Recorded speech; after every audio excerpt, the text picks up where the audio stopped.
Hello and welcome to Critical Faculty. I'm your host, Hani Salim. Today I've got two of my favorite people on the planet, a scientist and a philosopher. You two, who are actually collaborating for the third time. Who would have known a scientist and a philosopher working together? There is a big debate whether the two disciplines are sort of in cahoots, but this is a conversation for another day. Today we are going to talk about the story of Moses and the Exodus, and there's a book being written as we speak, and the writers, well, let me introduce Aaron Adair and Johnathan, MS Pearce, who are going to tell you about what they've done in the past, what are their credentials, and why are they interested in such subjects. We'll go alphabetically. Hello, Aaron. Hello. Yes. So, my name is Aaron. I am trained as a physicist. I am a research affiliate at MIT. When I'm doing my day job, it's in data science. So what does that happen to do with the Bible? Nothing directly, but along the way, I recently been saying I self-radicalized myself into biblical studies for the last 20 years. And I'm a member of the Society of Biblical Literature. I have published a few books, book chapters, and articles in biblical studies, so I'm at least qualified enough to talk on subjects like this. Right. And I am Johnathan MS Pearce. I am a philosopher of religion, although I've been more recently embroiled in the world of geopolitics, and I'm a little rusty on my philosophy of religion. But I, and together with my esteemed co-author, we are co-writing this book on the Exodus, which is the third in my trilogy of books. I wrote a book, initially the Nativity, a critical examination, looking at the birth of Jesus, the accounts, and see whether they were historically justifiable. You know, could you be justified in believing them from a historical point of view? And then you have the resurrection of Jesus, the end of his life, the two bookends to Jesus' life, and as it interacts with history, intersects with history, are we historically justified, and also theologically justified in believing the resurrection accounts in the Bible? And then the third pillar, which these two kind of sit upon.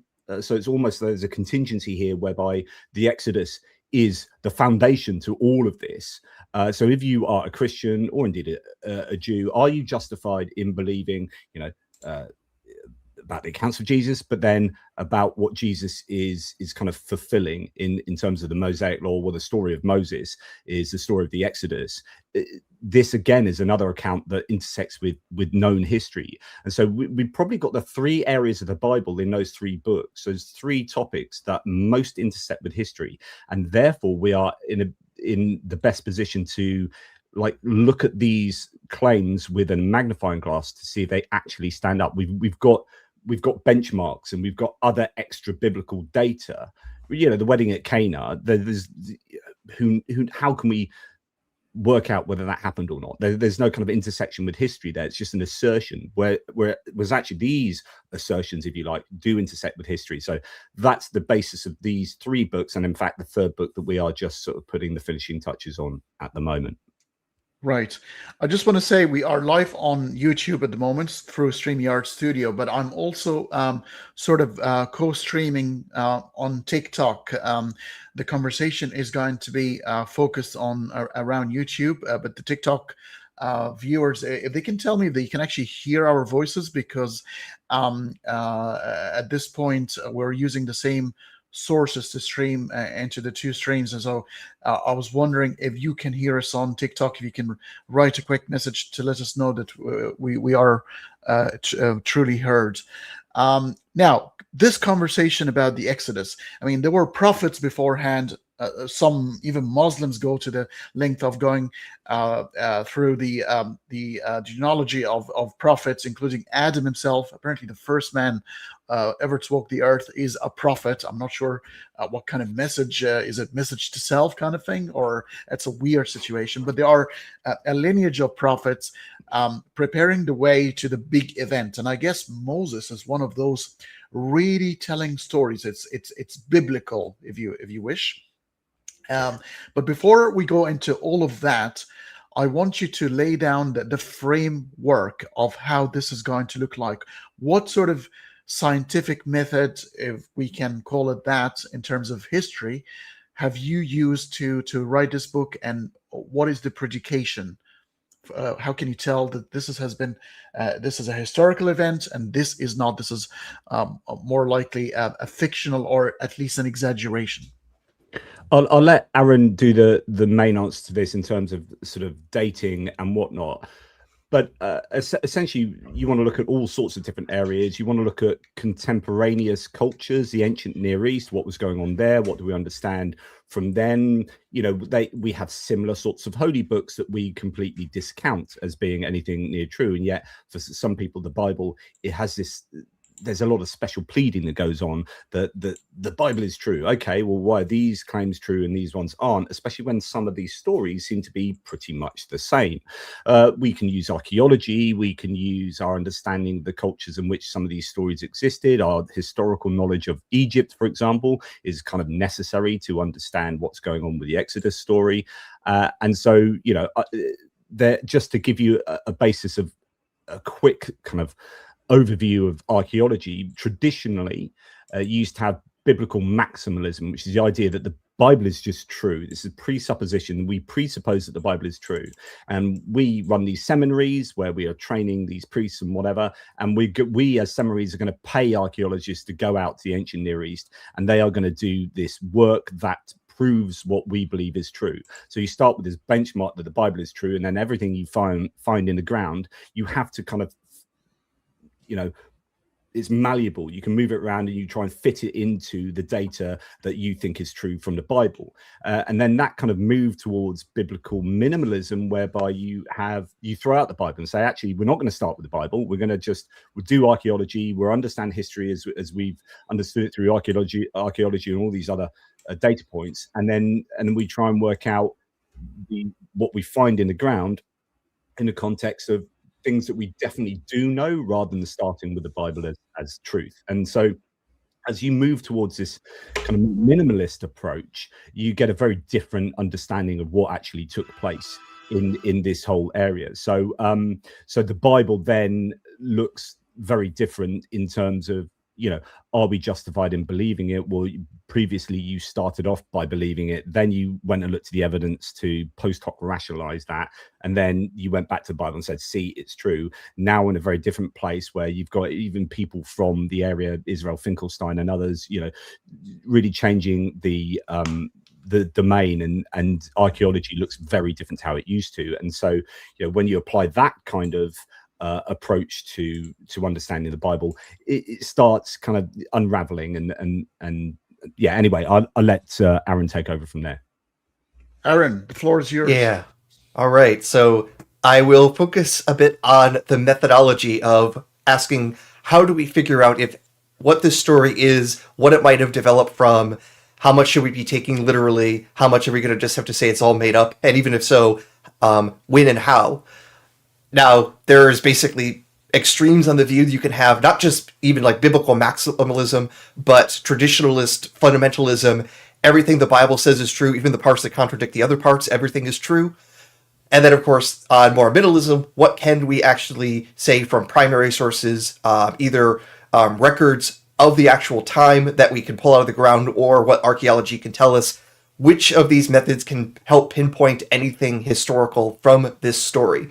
And like I say, the extremes are the first 5 books of the Bible were written by Moses. It obviously happened, and the Bible tells us exactly the timeline of events, and so you know exactly when the event happened, and you just have to know exactly where to dig based on a careful reading of the Bible. And if you don't find anything, it's because you suck at reading. Now, let's start then with the question of, does the Bible even give a consistent message of when this story takes place? In 1 Kings chapter 6, if memory serves, there's a statement that the Temple of Solomon was built so many years after the Israelites left Egypt. And you'd say, well, if we know when the temple is built, and I believe it's 480 years earlier than that, boom, you have a date for the Exodus. Problem solved. Everything good, right? Except it depends on which manuscript you look at. There is a difference between the Hebrew in the Masoretic text and the Greek translation known as the Septuagint. Now, the difference is only 40 years, but you have to wonder, all right, one, if you're a really hardcore literalist, 40 years is not zero. There is a difference. How do you know which one is the actual word of God or the words of Moses? Or this would actually be after Moses because this is in 1 Kings. But either way, how do we know that this is true? Which of these is true? If it's changed, well, why did it get changed? How do you actually choose which of these two numbers is the same? And the weird thing is, you might say, well, the Hebrew is the original language. We should be going with that. But this is from the Masoretic text, which we only have about from 1,000 years ago. It's basically medieval in its development. If you go with the Septuagint, that is a Greek translation that goes back, at least according to tradition, to the 3rd century BC. It's in paper form or papyrus form. We have copies of, or at least bits of it, from 4th century AD, roughly. So it's definitely older, but it's also nowhere near the time of Moses or the time of Solomon or anything like that. So there's a big time gap. We don't have anything in the Dead Sea Scrolls for this, so we can't decide that way. Now, you might be saying, well, it's just 40 years, right? If you systematically, though, take a look at times in the Greek version and the Hebrew version, you notice, oh, this isn't the only number that's different. They've completely changed the timeline for the creation of the universe by centuries, and it looks like an actual systematic change. So it's okay, these numbers are a little bit funky. Are there any other signs in the Bible about when things take place? And if you then start having it intersect with archaeology, then you really get into trouble. So I'll show two things that show that the Bible isn't quite consistent on when things happen. But John, you want to jump in? Yeah, just before that, because I think the use of the 480 years there between Solomon's temple and the Exodus accounts is interesting in itself, because, you're trying to always work out what's symbolic and what's literally true. And if you're trying to do history, you're looking at very particular dates and you're trying to be as accurate as possible. But when you do numbers in the Bible, you've got all sorts of symbology going on there. As soon as you've got the 12 tribes of Israel, as soon as you've got 40 years or the number 40, everything is about 12s and 40s, right? And so 480 years, unsurprisingly, is 12 lots of 40, right? And they're in, it rains for 40 days and 40 nights. They're in the wilderness for 40 years. Jesus is in the wilderness for 40 days and nights. And so, these numbers are very symbolic. So 480 years is likely schematic and does indeed conflict, I believe, with archaeological evidence on Solomon's reign itself. So anyway, I just thought I'd throw that in there. Yeah. I just want to ask, while you're there, in your research, have you found out, what about the Jewish population in Egypt? I mean, we're talking about probably a couple of million, according to Exodus.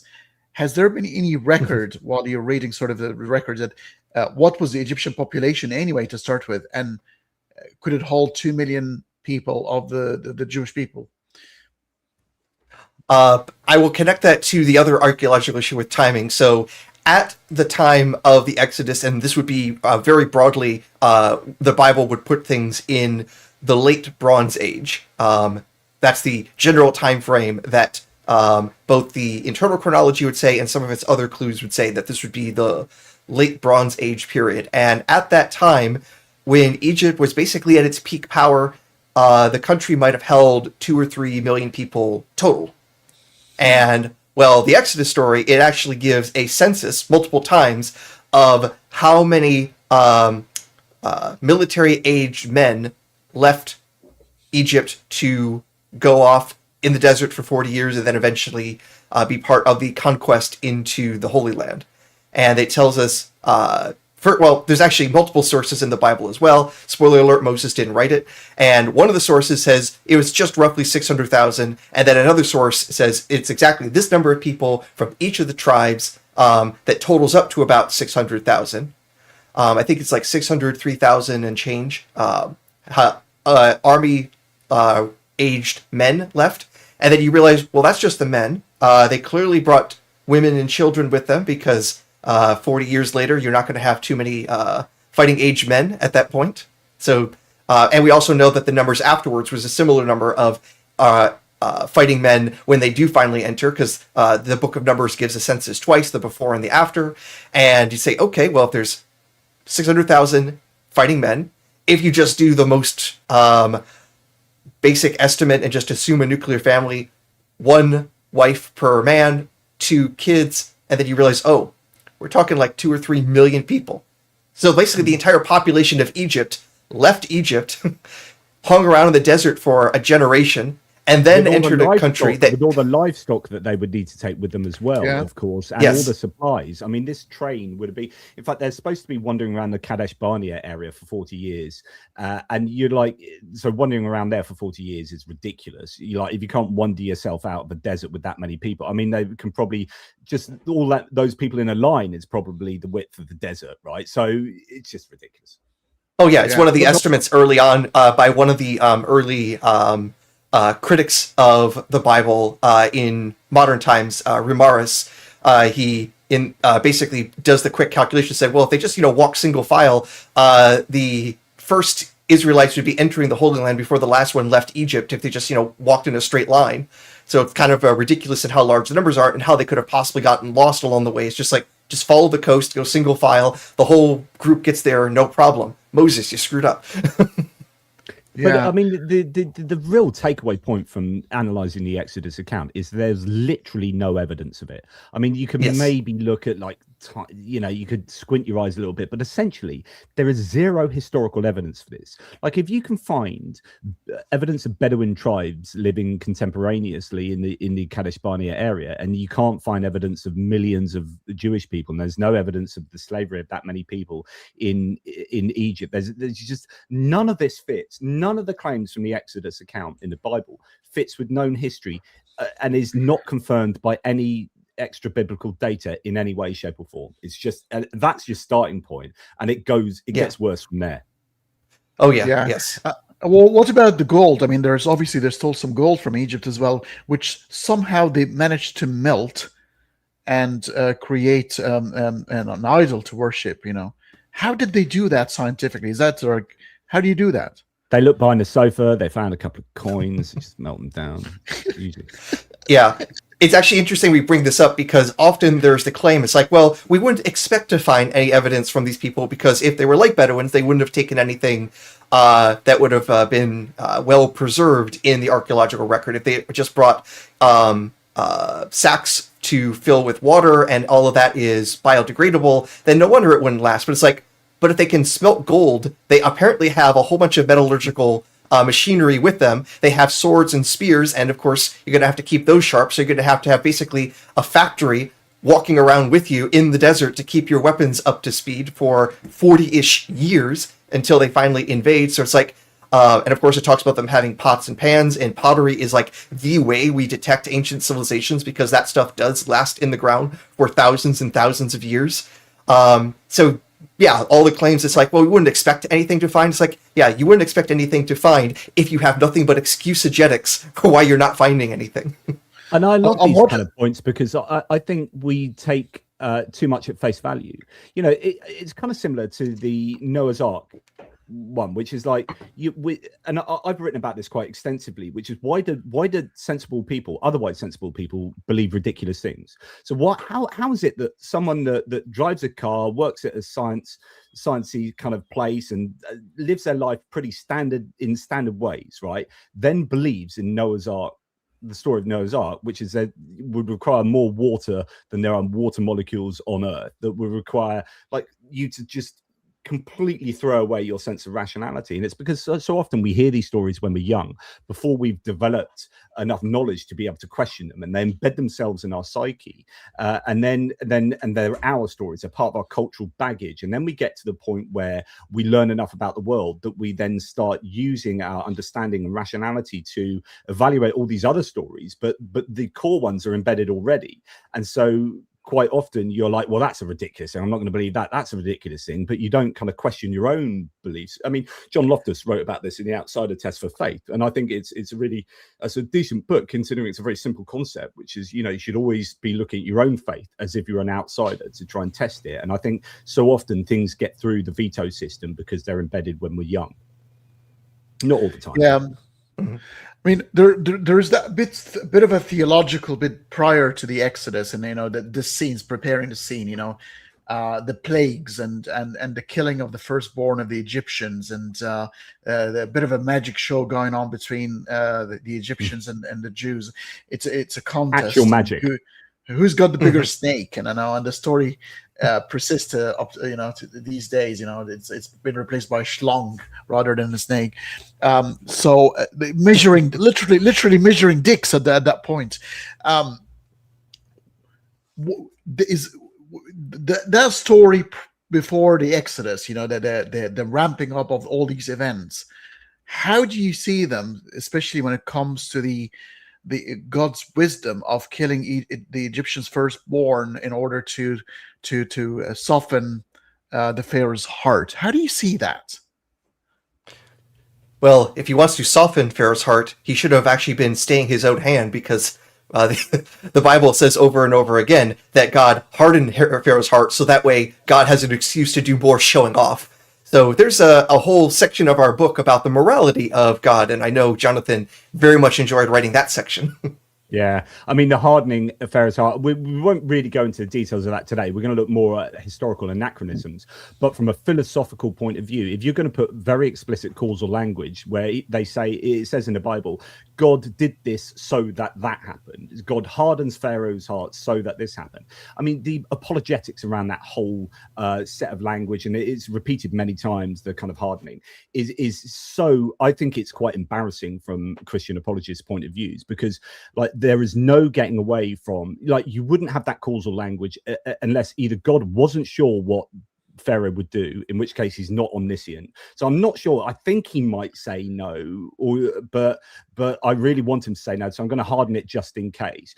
Say Hanny is really doesn't like Jacob, right? Jacob's in this building, it's burning down. Jacob's going to escape down a fire escape, probably. You're not sure whether he's definitely going to come down the fire escape, but you lock it anyway, just so that and then the building burns down. You don't really know how Jacob died, but you have made sure that he was definitely going to die by making sure that he couldn't get out in the fire escape. Well, okay, so God's making sure that he's not quite sure, but he makes sure that Pharaoh is going to say no. Or the other option is God knows that Pharaoh's going to say yes and makes him say no, which then, so all of the plagues are contingent upon Pharaoh saying no.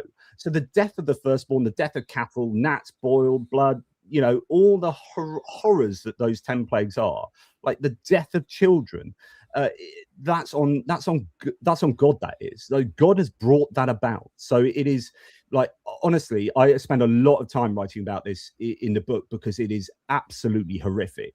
God is a moral monster from that story alone. That story is enough for me to reject the Old Testament as being true. And it's not far-fetched, because we can see that orchestration happening even from the scene of the original sin. There is a way God is trying to lead scenarios to be in a certain way.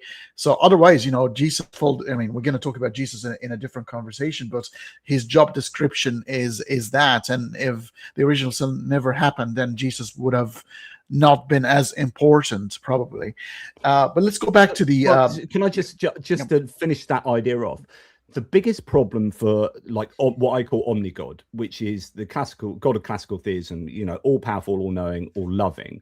But if you add divine foreknowledge into that, that's the end of any coherent sense of God creating and free will, supposedly giving us free will, and all of the issues, I think, theologically with God in the Bible, or oftentimes any kind of God is if God has divine foreknowledge and creates anyway, I mean, it means it's just he knows that everything is going to come to pass, and that's what he wants to come to pass. So when you get, people from these horrific churches like celebrating at the funerals of dead American soldiers coming back or whatever, the Westboro Baptist Church or whatever, like they're actually justified in that because they are celebrating what God has planned and designed to come about.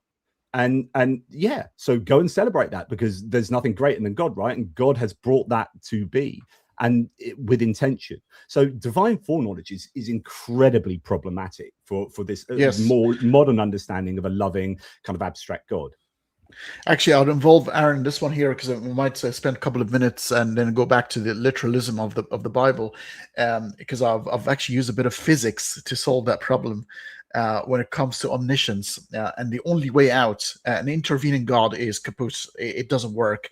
But the A and B theory of time. So A is the arrow of time where we live. The asymmetry of time, it differs, and we feel the arrow of time. This is our realm, and it works well with general relativity. Time is relative, the observer effect, and all that sort of stuff. And then you have the block time or the block universe where time exists. Past, present, and the future at the same time, but only one sort of entity can befit this particular model. Is mostly the God of Spinoza. It's a God that is not even aware that it exists. It's like a creator force. But what do you reckon, Aaron? Do you think an intervening Abrahamic God can fit that model, or the only way this would work is a creator who's not even aware of itself?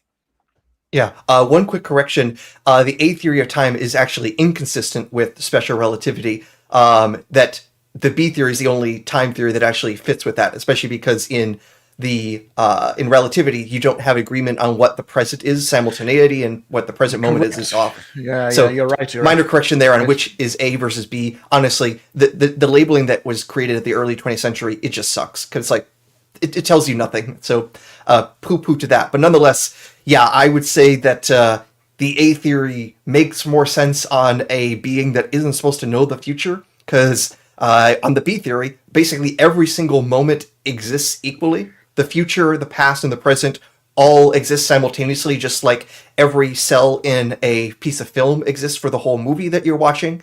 The final scene exists even though you're only watching the very beginning of the opening credits. So if God is like that, he ought to already know the end because he exists at all moments. And yeah, that's a problem, to put it mildly. The B theory of time posits block time, which is completely mutually exclusive with libertarian free will. So if you are someone that believes that we've got libertarian free will and you believe in kind of prevailing scientific understanding of time, then there's a problem there. And of course, if God's got full divine foreknowledge and you're relying on the B theory of time to allow for that, then you are precluding the existence of free will. So that's a problem not a problem for me, but that's a problem for many Christians. Yeah. Speaking of the B theory, we should go to the B theory within the Bible about when this story is supposed to take place. See, that's how I do a transition. Oh, nice. I like what you did there. But one last thing about the science. Okay. Just the very last comment and last question. In the B theory of time, because one of the things that is very peculiar about the equations of physics, that they're all time symmetrical. It doesn't matter when you add the t in the equation. It doesn't matter whether it's sort of future leaning or past leaning. It's the same. Only in one sort of equations and laws of physics when it comes to entropy and heat. There's always time is going forward, but apart from that, all equations don't care about whether it's a past or a future. They are symmetrical when it comes to that. That's why a lot of physicists tend to believe there is more to time than what we think we know. What do you reckon? Is there? I need to put more time into thinking about time. It's also. And of course, a lot of physics is also suggesting that time isn't fundamental, that it can actually be derivative from more fundamental things in quantum field theory, that it could actually start from a completely space state where there wasn't a time dimension at all. So, time is complicated. I wish we had more time to talk about that, but we have another time issue to talk about at this time. Yeah. And that Yeah, time for problem sure. is, I mentioned He's so good, Aaron. He's just brilliant. it's called coffee. That's how I get these things done. I mentioned the literalist dating of the Exodus. They would put it basically in the 15th century, the 1400s BC. That's if you go and by say it's like 440 or 480 years before the construction of the Temple of Solomon. That's what First Kings would tell you. But if you look at some of the other internal clues to the story, it's going to make you scratch your head or your beard depending on what's most itchy at the time. For me, I have to do both. Let's take a look at some of the details of the enslavement of the Israelites while they were in Egypt.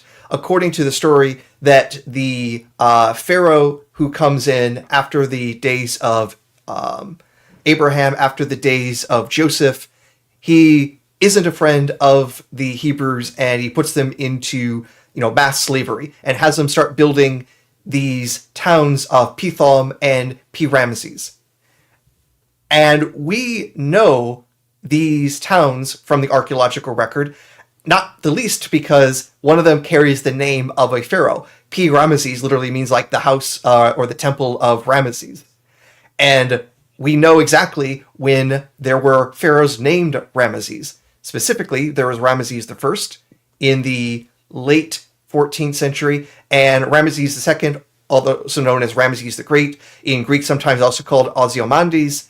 And this is the most successful and probably one of the longest reigning, if not longest reigning, of the Egyptian pharaohs. He's on the throne for like 70 years. He has like over 100 kids.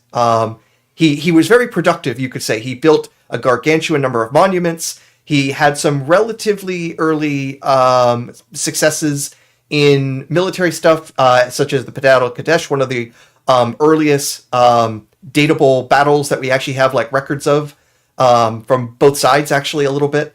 So it's important that way. And again, we can tell this is the Ramesses who had the city of Pi-Ramesses built because we found the monuments, we can archaeologically date that, and we see that that's in the 13th century. That's when Ramesses ruled, that's when the archaeology points. So if the Israelites left... 13th century is 1200s yes. in just to remind people of how it works that way. Yeah. Very good, very good. Yeah, so the thing is, if, according to the literalist reading of the Bible, the Israelites left in the 1400s, how could the Israelites then have also built a town in the 1200s if they had already left town 200 years prior? So there's already an indication in the biblical story that things aren't what they seem. There's another way you could also try to date things, because as you know, the Bible loves its genealogies. Begat, begat, begat, begat, begat. Now, most people will go from like the creation of the world, start with Adam, count up all the years, and then get to the Exodus time, and then forward, and then you get to Jesus. And there's plenty of problems when it comes to genealogies when it comes to Jesus, but we'll keep that aside for now. That's another question. Someone might have to write a book about that, wink, wink. But let's also run the genealogies backward, because we also have the genealogy for King David. And in the book of Ruth, for example, it also gives generations between David and one of his ancestors during the Exodus. Now, it doesn't give the number of years, but it does give basically the number of generations, and there are 5 generations between the Exodus period and David. Now, David is, at least according to the Bible, running around roughly around the year 1000, a little bit before that. So if we're talking about 1000, and there are 5 generations earlier that the Exodus took place, well, let's run the numbers. How long is a generation? Might say 20-ish years for another generation of humans to pop out. That's 100 years back. Antiquity is about 20 to 25 years, yeah, something like that. 25 years, yeah. So I'll just give like an upper and lower bound. If we take 20 as the lower bound, then that would say the Exodus happened about a century before King David, which would basically put the Exodus in the 1100s. That's not consistent with anything. If we instead say a generation is 40 years, which is really on the high end of things, that's still only about 200 years. So that would still only put the Exodus barely into the 1200s. And much later than what the other accounts of the Bible would suggest. So there are multiple indications on when the Exodus is supposed to be that aren't consistent, and this is the least of the acronyms that we have discovered in our research. Yeah, so you've essentially got broadly two periods to date it, like the 15th century, so the 1400s, and the 13th century, so the 1200s. But obviously, you know, evidence for one is evidence against the other, but in the end, like, all the arguments against each other's dating fail, and there is just hugely problematic. But also, almost underpinning the issues with the biblical account for Exodus is this idea that Moses, and I think we need to kind of just sort this out first. The idea that Moses wrote all the Pentateuch, right, the first 5 books of the Bible, is just wrong for so many reasons, but it's still believed by some, like, traditional scholars. It is just absolutely untenable, not least because he wrote about his own death, and he's saying he's the most humble man in the world and all this, like, really. But also there is just so much evidence for some form of documentary hypothesis. So depending on, it doesn't really matter what theory you believe at the moment. It's just all the theories of that stand up much better compared to Moses writing the first 5 books on his own. All the theories are of multiple authors and multiple sources and redactors and editors, and they are, whatever the theory is just much more plausible and much more defensible and justifiable than the Mosaic authorship theory. And that we have to sort of talk an awful lot about the documentary hypothesis, the idea that you've got these 4 different sources, or maybe 3 different sources, or whatever, and then you've got redactors and editors. There is just so much evidence for this within the Bible that we have to spend quite a lot of time, you know, laying that out, because that then comes in to explain anachronisms as well, because you'll have certain dating that makes sense from the Bible here, but then certain dating making sense from the Bible over here that's different dating. How can that be? Well, actually, that's explained by the fact that you've got one source proposing this and another source proposing that, and this is evidence of multiple sources, which is evidence against Moses writing the Bible. I want to ask about the. I mean, every good story needs an antagonist, right? And Pharaoh is the antagonist here. Is the villain. It's the bad guy. The word Pharaoh, is it a name or a title? Because I looked it up in ancient Egyptian, and the word para, which the word Pharaoh comes from, doesn't even come to be a king's title until sort of the newish dynasties. So are they depicting Pharaoh as a name here, or just a title? They would know that a pharaoh is a title, because there were pharaohs of Egypt until Caesar Augustus. So that would have been understood by any dating of the biblical text. But it is interesting that somehow we're supposed to believe that Moses wrote this book, that they knew the exact year that the Exodus took place, but they can't remember who was the pharaoh sitting on the throne when this whole story took place, that they only know him as king. And then the king said, it's like, he has a name. Why don't you know that? That is such a weird thing. That is honestly not enough people bring this up, Aaron, which is the idea that this pharaoh is not named. It's just, that's such a weird thing, and I think that also is evidence, or it's kind of circumstantial evidence that this is not particularly accurate. Like, they're not going to pin it to a particular pharaoh, and actually, if they had done that, then I'd suggest that would have invalidated the story straight off, because, like, you'd be able to cross-check that easily. So they're being very sort of generic and vague, and Imagine into the future they're talking about American history, and they just mention, and the president did that. I was like, what the hell? Which one? yeah, exactly. So you've got these two datings, the 15th century and the 13th century. So 15th century, there are a few problems with that I'm sure Aaron can give you more detail on. Jericho and Ai were these cities that were not occupied at the time that they were supposedly conquered. So coming out of of Egypt into sort of Canaan, the idea is that, you know, they're coming to take these cities, Jericho and Ai, but they were not even occupied at the time. Egyptian dominance of Canaan was strong. So if you're supposed to be coming out of Egypt into Canaan in the kind of 15th century, actually Egypt controlled Canaan. So that's weird because the escape. So you're saying that they haven't been exited then? That's not an exit then. They're still within the realm of the Egyptian control. Oh, yes. Exactly. Yeah, it is probably the biggest anachronism of all, but I know Jonathan's on a roll. Well, no, I was just going to say one more thing. There's no Egyptian collapse, no crisis or demographic shock in that time period as well. So when you're talking about all the plagues, those plagues, right, would, like, if you're destroying livestock and crops and you're having floods and or whatever, you know, all those things happening and you're killing firstborn, you just mass killing people, that would be an absolutely catastrophic set of events that would have had demographic ramifications, and that would be, you would be recording that in history, you would know about that, but there's absolutely no evidence that there's some kind of demographic catastrophe that happens in that time period or any other time period. Anyway, sorry, Aaron.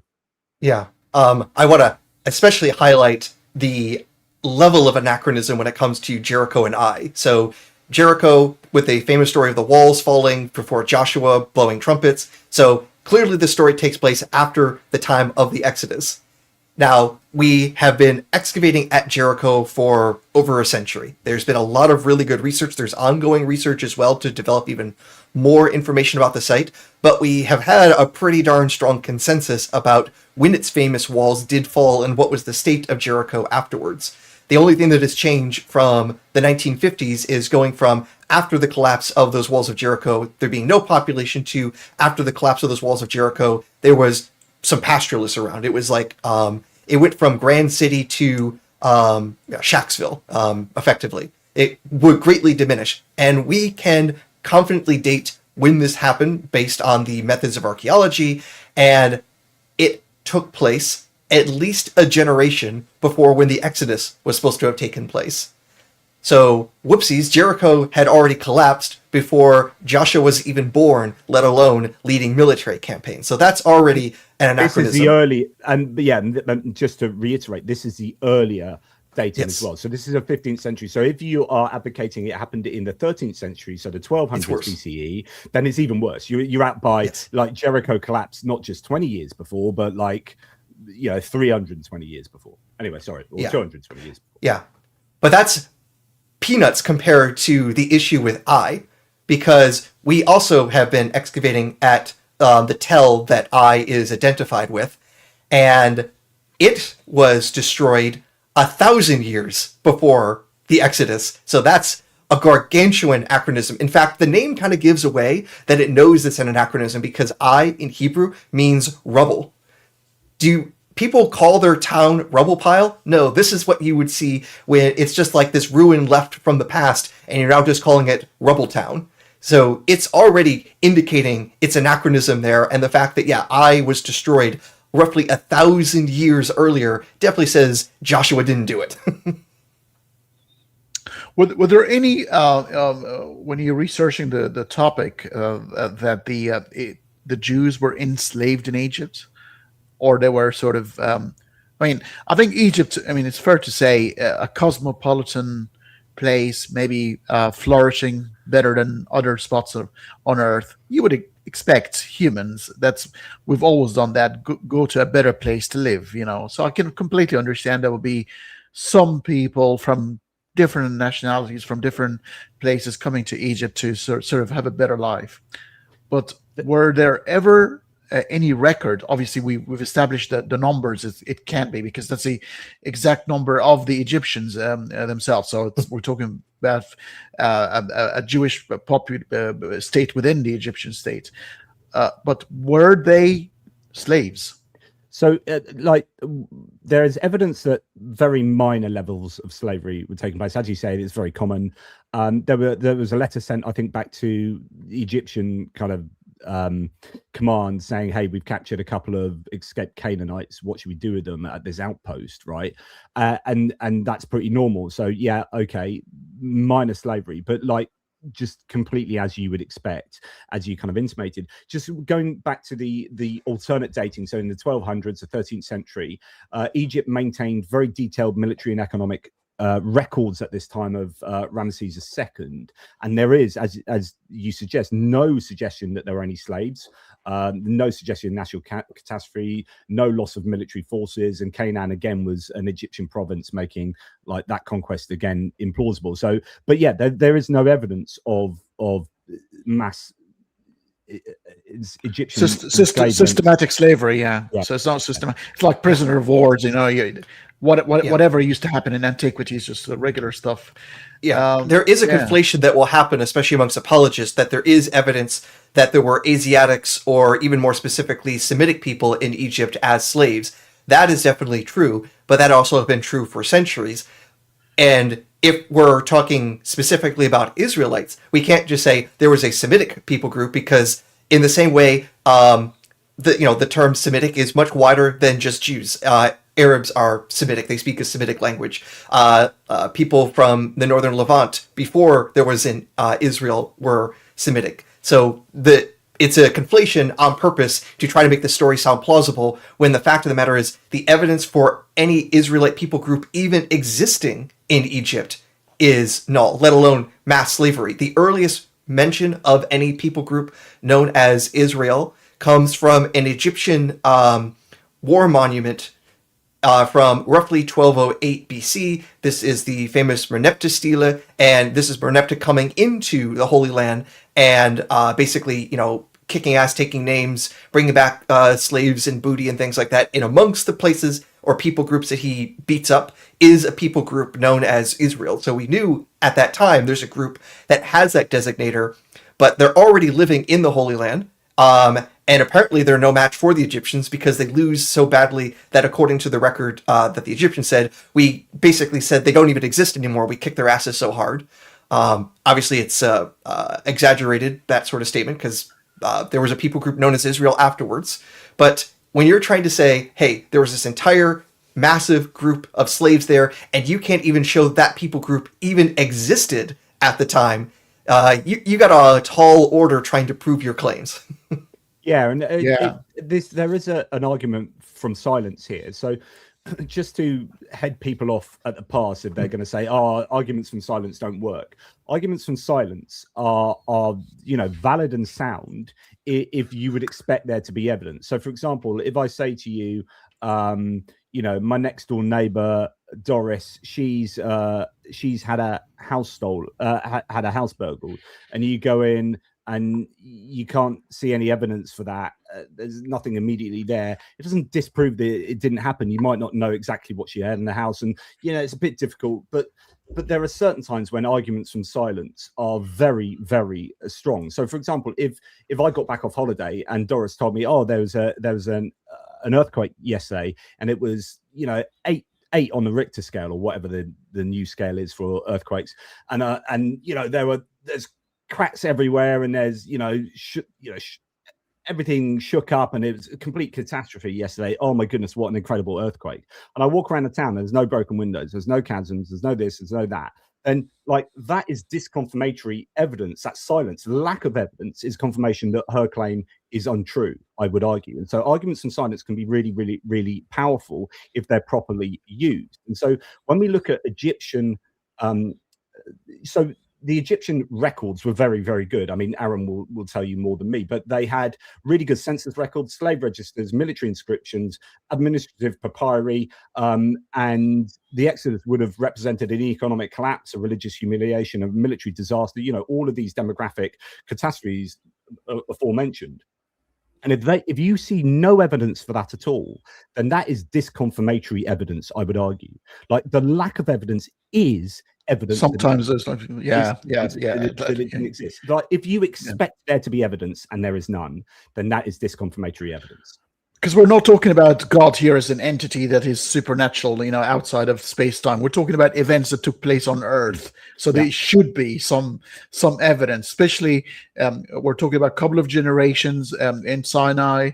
2 million people with their cattle. There were people born there. The people died there. They ate. They drank. You can argue that the confusion and being lost for 40 years, it could have been. I'm watching a TV series now called From. They're kind of oldish, but I love it because people are trapped within an area. It's like a pocket universe where they cannot exit, and they're being tortured in there. So what was with them being lost? Is it on purpose by God as a temporary punishment for something? How's that theologically explained in the Bible?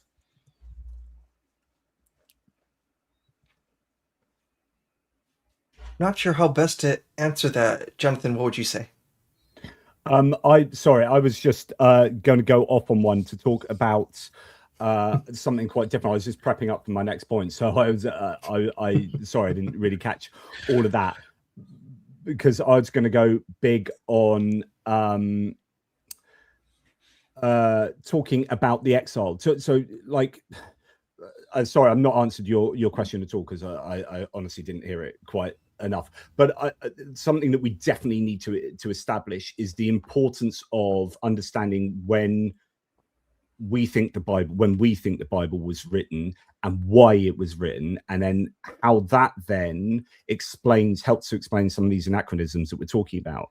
So most scholars these days, certainly critical scholars, believe that actually what happened is the Jewish people went into exile, Babylonian exile, much later than these Exodus accounts, and that led to a good deal of, not everyone was in exile, but a good deal of the people were in exile in Babylonia, and they were looking for a sense of who they were, a sense of national identity at a time of crisis. And that arguably is when the Bible was developed as a kind of like national pamphlet, if you like, giving them a sense of national identity. And therefore they'd be drawing from the cultures around them, the Mesopotamian, Sumerian kind of myths that exist in the area that they've been exiled to.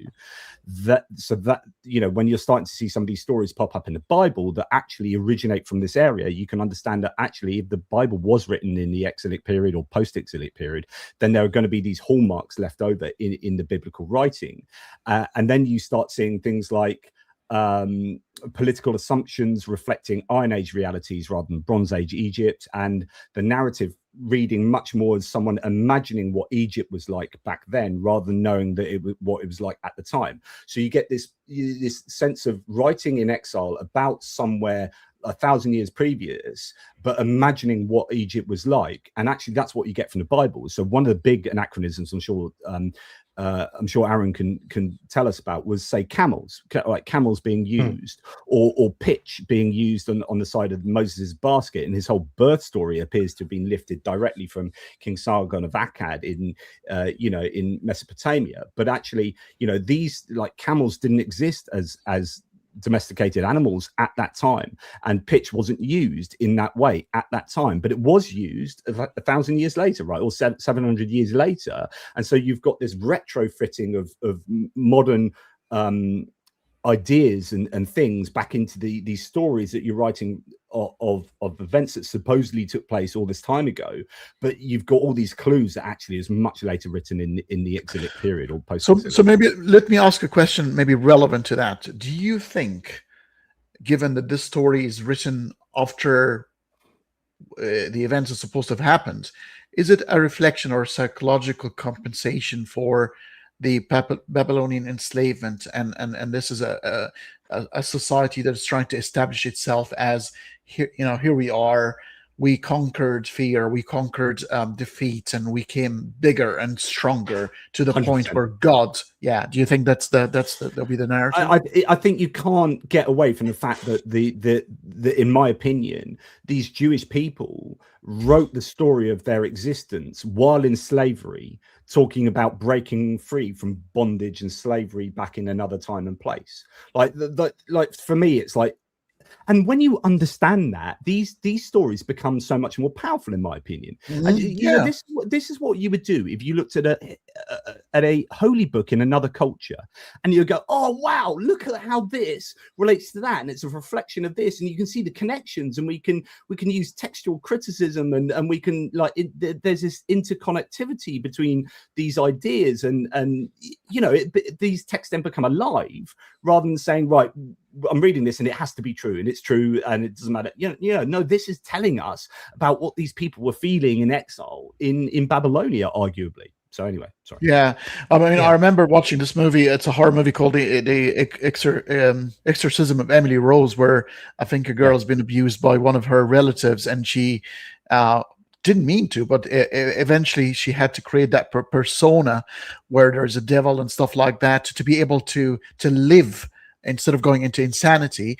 And therefore you can completely understand that from a community point of view, that otherwise they go crazy, they go nuts. So they need something to give next generation some hope that out of fear and complete loss and defeat, there might be somebody who's emergent, who's a hero among us, who would actually see us to success and rise again as a people. And when you understand it in that context, it makes complete sense. It actually makes you sympathize with it, and you understand it from a human point of view. Unfortunately, this has been exaggerated, and this, instead of the hero of the story being the people who rise up after their defeat, the Abrahamic God takes over, and it becomes a narrative where he becomes the star of the show, even though he's done nothing other than it is just really. And he's a classic hero. I mean, all the hero motifs are checked off here. Like Moses is your classic hero, and then when you look at Jesus, of course, Jesus, as Matthew would have it in the Gospel of Matthew, is Jesus is a retelling of Moses. Then and then you can argue Moses has aspects of Sargon of Akkad. All of this is connected and all contingent upon what is essentially myth. I mean, Moses was myth, and if Jesus is supposed to be the retelling of Moses, and Moses is myth, then what's that say about Jesus? So I think it's really important. Aaron, did you have anything to say about camels? I will get to that, but I want to also highlight that one of the ways we can also tell how much this story was influenced by the Babylonian exile is that we see that there was an Exodus tradition in the early Israelite prophets, but they don't have the story as we see it in the Pentateuch. Their idea, as best we can tell, because we actually see the change in verbiage they use between that and then later sources, and it sounds like they have this memory of the Holy Land being under domination by Egypt, and then they eventually are able to rise out of the ground and basically become a great fruitful plant again once they stop being stomped on by the Egyptians. So this was not an exodus coming out of Egypt, it's coming back out of the ground because we're not being trampled on anymore. And then the language changes once you have the exilic period, so you can actually see what they have done. They have had this older tradition, and then they have changed it and modified it to make it relevant to what was going on in that time. It's like, we now are taken away from our holy land, and we wish to be able to return, and using that previous time that God saved his people, but modifying it to talking about his return, rather than just a regrowth metaphor. So it's very powerful in that way. And of course, if you're going to get back, you're going to need a ride. And if you think about riding through the desert, the image that comes to mind is the camel. If you watch pretty much any movie that's taking its place in the Middle East, there's somebody riding on a camel, there's a camel spitting, there's some sort of reference or joke relating to camels. And I have to be highlighting it because we know a lot about the domestication of camels and their relationship with Egypt, or lack thereof, we should say. The word camel itself is of Semitic origin. Most people would tell you it's of Arabic origin, though I believe the modern pronunciation is more like gamel. Honey, you'll pronounce it much better than I will. Yeah, Jamal in classical Arabic and Egyptian it's very funny. The Egyptian dialect, we don't pronounce it as J sounds. We pronounce it like the way the Jews pronounce it, because they don't have that sound J. They have the ga. So we say gamal in Arabic, in Egyptian Arabic. So very similar to the Jewish. Yes, and our word camel comes from gamel, and if you actually go back not to Egyptian Arabic, but the Egyptian language itself, and look at what the Egyptian word for camel is. It's gamel. They imported the word from the outside, so this was not a native thing to them. There were camels walking around Egypt, but not domesticated camels, and that did not happen until basically the 10th or 9th century BC. In other words, centuries after the Exodus time were camels actually domesticated, and then they didn't really become widely used in Egypt until basically after Alexander the Great, 1,000 years roughly after the Exodus time. And this is important because the camel shows up a couple different ways in the biblical story. One is with Abraham and, getting around by camel. Then it comes to how Joseph was taken to Egypt by Midian traders on camel. And then during the plagues, we are specifically told that camels in Egypt were being killed. And this doesn't make sense archaeologically because they hadn't been domesticated yet, and they weren't a part of Egyptian supply lines until much, much later. So they are at least an anachronism of a couple centuries, and to be specific to Egypt and them being important, it's an anachronism of a millennium. So it's an indication of how problematic the sources are. But it's what you would expect if you were writing the stories in the exilic time and place and imagining back into what you would think Egypt was. And you're like, well, we've got camels now. So, of course, they had camels back then. So you include stories with camels. And we've got pitch here. So, of course, they're going to have baskets full of pitch covered in pitch there. And actually, that wasn't the case. So, anyway. Yeah. The funny thing is because people associate camels with deserts, shape of the deserts and stuff like that. They actually, the common ancestor of camels is actually from North America, around Canada and that area. So that's where they originate from. Not even the Middle East altogether. Down through Mongolia and those. Yeah. Now, it is worth noting there is an apologetic attempt to get around this. So when we're talking about the domestication of the camel, we're talking specifically the dromedary camel, which is common in Arabia and such. But there is another kind of camel, more in Iran, Afghanistan, the Bactrian camel. Basically, what's the difference? One of them has one hump, the other one has two humps. That's the most basic difference you'll notice. Yeah. And the Bactrian... Quite furry. Yeah, yes. And the Bactrian camel, it was domesticated much earlier, but we have no evidence that Bactrian camels were running around the Levant in the days of Abraham, Isaac, and Jacob, let alone the days of Moses. And we can tell because we have the bones. We can compare. And with the folks who have done the analysis, I definitely can't, but I've done that and looked at the bones. It's like, yeah, these are pretty much all dromedaries, or they're dromedaries, or we can't tell. There's no evidence of Bactrian camels in these ancient records. So that excuse just doesn't work. It's just completely forced to try to get around another very obvious anachronism. And that's a 1,000-year anachronism. So, it is, or near enough. So it is a problem. Like any story that purports to be from 1200s to 1400s, including domesticated camels, is at least wrong. Yeah, and it's a pattern because the Quran itself, there's a lot of suspicions actually written after when it was allegedly written or came down on Muhammad. Same with the Gospels, the four Gospels. There seems to be a repeating pattern of how myth is evolving. Anyway, I mean, myth evolves that way. It's written after some maybe. Events that maybe a bit similar, exaggerated highly, add some supernatural elements, add a god in the background, and there you go. You got yourself a religion. Well, yeah, I mean that's a really good segue onto the birth story of Moses, which was, it ticks all the checks for the check boxes for mythology, for mythical tropes and whatnot, motifs. So you have this, again, go back to exilic period where you're in Babylonia, you understand about the birth of King Sargon of Akkad, who's a real person, right? But then had this kind of mythological birth story, as you often get with great figures. That story appears to be pretty much verbatim retold through Moses, where you both have infant hidden by the mother, basket sealed with pitch, set adrift in a river, which is kind of bizarre. Like if you want your kid to survive, why you would put it in a you get a basket, cover it in pitch, and then whack that in a river full of crocodiles is like beyond me. But anyway, she wanted it to survive. Set it adrift in the river. It was rescued by the drawer of water, and this kid was raised to rule. Like both, they're the same stories, right?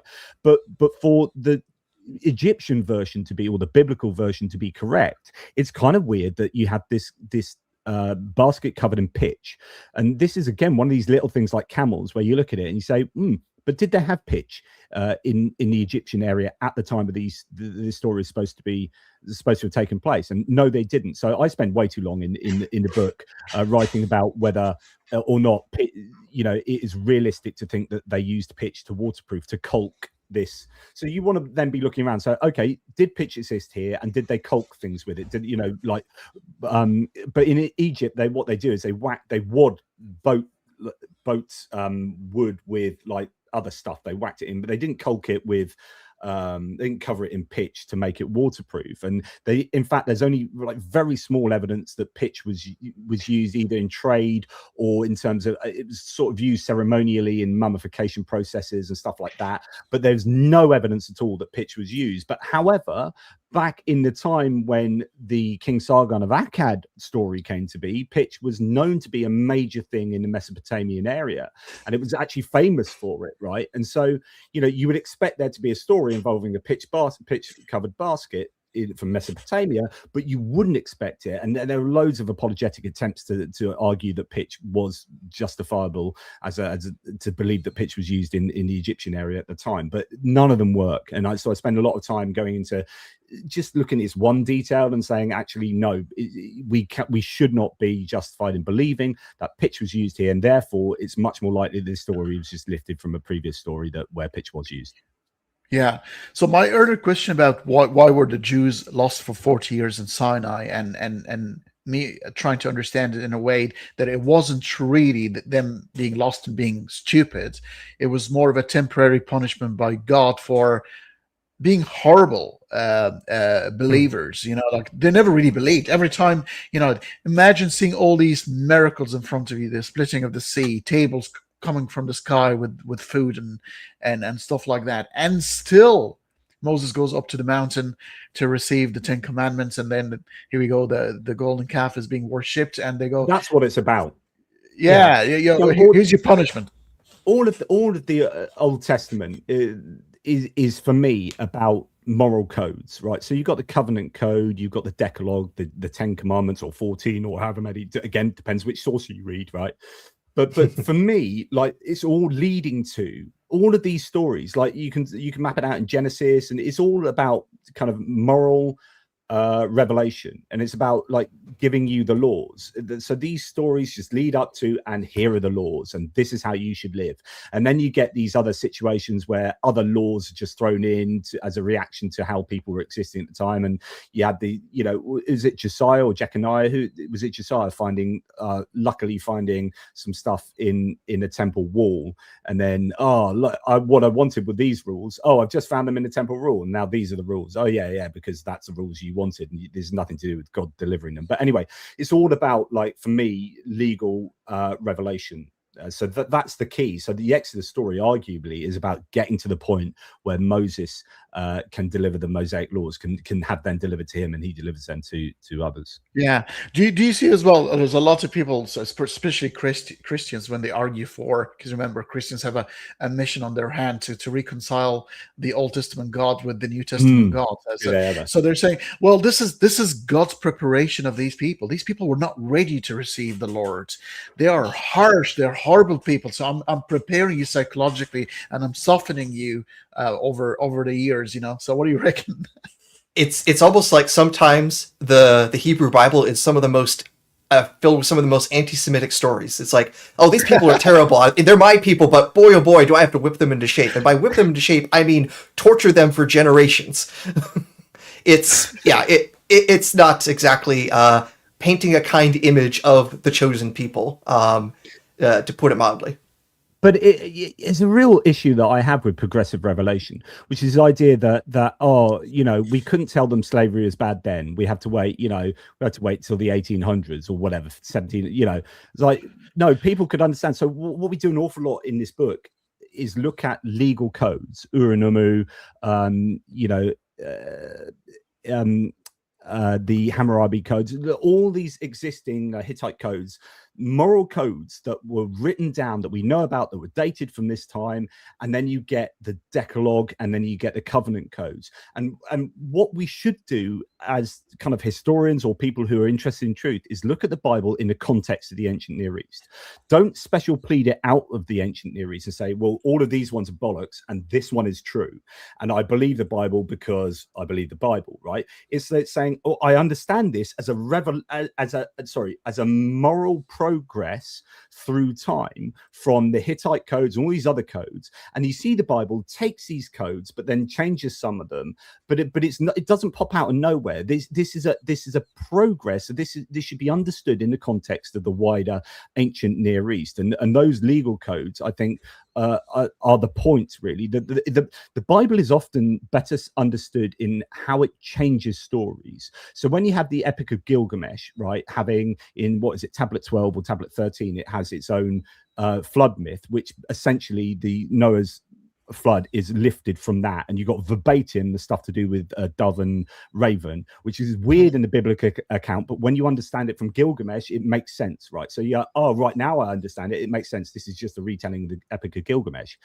But it's about, okay, they've taken this story, but what have they changed, right? And so what the Bible is often doing is revealing stuff in how it changes stories. So that is like, so the Epic of Gilgamesh was all about humans were making too much noise, and it was all like a bit weird as to why I think they got punished and you had the flood. Whereas in it's all about the sin, and is a different theology that takes place with the Noah's Ark flood, and that's what it's telling you. Then it's so often you need to look at the differences rather than concentrate on where the stories are the same. Anyway, sorry, going off on one. Yeah, it makes completely, when you see it that way, it makes complete sense, and you can understand and actually appreciate it for what it was for the people that lived at the time, trying to make sense of things. But yeah, sorry, I forgot my actual point I was trying to make, which is what really annoys me is when people say, oh, they weren't ready to understand that slavery is bad, so they had to go through all this like 2,000 years to get to a point where like, oh, now we understand that slavery is bad. That's rubbish. First of all, God could just go, slavery is bad. You might not understand why it's bad, but I'm going to tell you it's bad. Don't do it. And if you do it, I'm going to kill you. Right, then people know, okay, slavery is bad. I don't really understand why slavery is bad, why we can't treat other human beings as animals, but anyway, God's told us. So A, God could have just given them that revealed law anyway, and B, you look at these other contemporaneous law codes, and they actually have better legal codes in some context than you see in the Bible. And this idea that, oh, they wouldn't have understood it yet. Well, actually, they understood slightly better things over there and over here, and so this idea that humans needed to wait X amount of time in order to be properly revealed moral codes is I mean, we know that this is bullshit anyway, because divine command theory in sort of the schools of morality it doesn't require justification anyway. You do as you're told. There is no. I mean, don't eat pork. What's the justification for that? I mean, it doesn't chew its food. What the hell? But you're right. So I forgot to talk about this. I mean, I've written about this heaps of times, which is the divine command theory. So the idea, for those who don't know, is basically if God tells you something's wrong, then it's wrong because God told you it's wrong. But the thing, and so it's the idea that, you know, whatever. Anyway, it's so problematic for so many reasons, not least because if it's not dependent on, the idea is they don't want moral reasoning to be the basis of what is right or wrong, because you don't really need God then, right? So it has to really come from God. So God's commands are what make it right. But then if that's the case, then you don't need moral reasoning. So there is no such thing as moral reasoning. There just is the commands from God. And then it's just, as you mentioned, it's just thoroughly problematic. I mean, I would like to pose this question to Aaron, because it's such a good question. Imad is asking, you know, why stories persist. We understand the condition of the olden days, and people didn't understand many things. Why do stories still consist even to the age of AI? It seems that stories and humans are linked somehow. And somebody said once, and I believe it, the story is truer than the truth. What do you think? We are a storytelling species, and our understanding of how things are is at a narrative level, not a mechanical level. And you could even actually see that in some of the interesting Babylonian records in the following way. In the stories of Marduk, after he, saves the world, they give just this long list of all of his different names and titles. There's like dozens of such names. And it feels like, okay, why am I memorizing all this? And why would the Babylonian scholars waste their time doing this? They did that because they thought those names actually gave powers, that they thought that these names were not just titles to be memorized, but they actually told you something about the nature of reality itself. They fundamentally thought that the names of things gave them their essences, so you could control the universe with wordplay. And now I like my puns, but if I discovered that a dad joke could actually cause earthquakes, I would never open my mouth because of how scary that would be. But that's the kind of world that we had. You would be drunk with power, mate. You would just be punning all over the place, going, ah! But unfortunately, everyone else would have the same idea, and then everything would be earthquake. It'd just be... I would feel like I would have the same sort of power to turn this into a Marvel character, into... Thunderbolt. If he speaks, his voice just destroys everything. I'm forgetting which Marvel character that is right now. Reminds me There's of one with Jericho. The sound of the trumpet. Yeah, there you go. Yeah, there's an aspect to that, but this idea that the names of things shows to what extent that we really think at almost like a metaphysical level the narrative aspect of reality. So that just seems to be kind of how our brains are hardwired. But it's about identity, isn't it? And I think particularly this is the case with the Bible. If you agree that it's written in the exilic period, then the reason that that I would posit that they were writing this is to search for a sense of national identity at a time when that was sorely missing because they were in exile and they didn't feel like they had some unifying kind of narrative. Here, then, you get a unifying narrative that brings together all of these elements and then brings you towards a kind of unified moral code that you can all ascribe to, and sense of culture and these rituals that, there's an awful lot of psychology done in looking at how the importance that ritual plays, and the Bible is full of ritual. And so this is all about community and bringing people together. And so I think that's why narrative exists. You're right. That it's definitely a social aspect to it because we tell stories not even just for our own personal stuff, but to have that sense of identity, and having those shared stories, those shared myths, gives them their ultimate power, no matter how true or false they might be. And if they are false, all the harder we have to believe them. Yeah, I mean, you go to the Aboriginal Australians, for example, and they'll sit around a campfire telling you their stories of creation myths and this and that. And it's no different, just the fact that these have been written down and adapted over time. But you've got your creation myths, you've got your hero myths, you've got all sorts. Moses is your hero here. He does magic.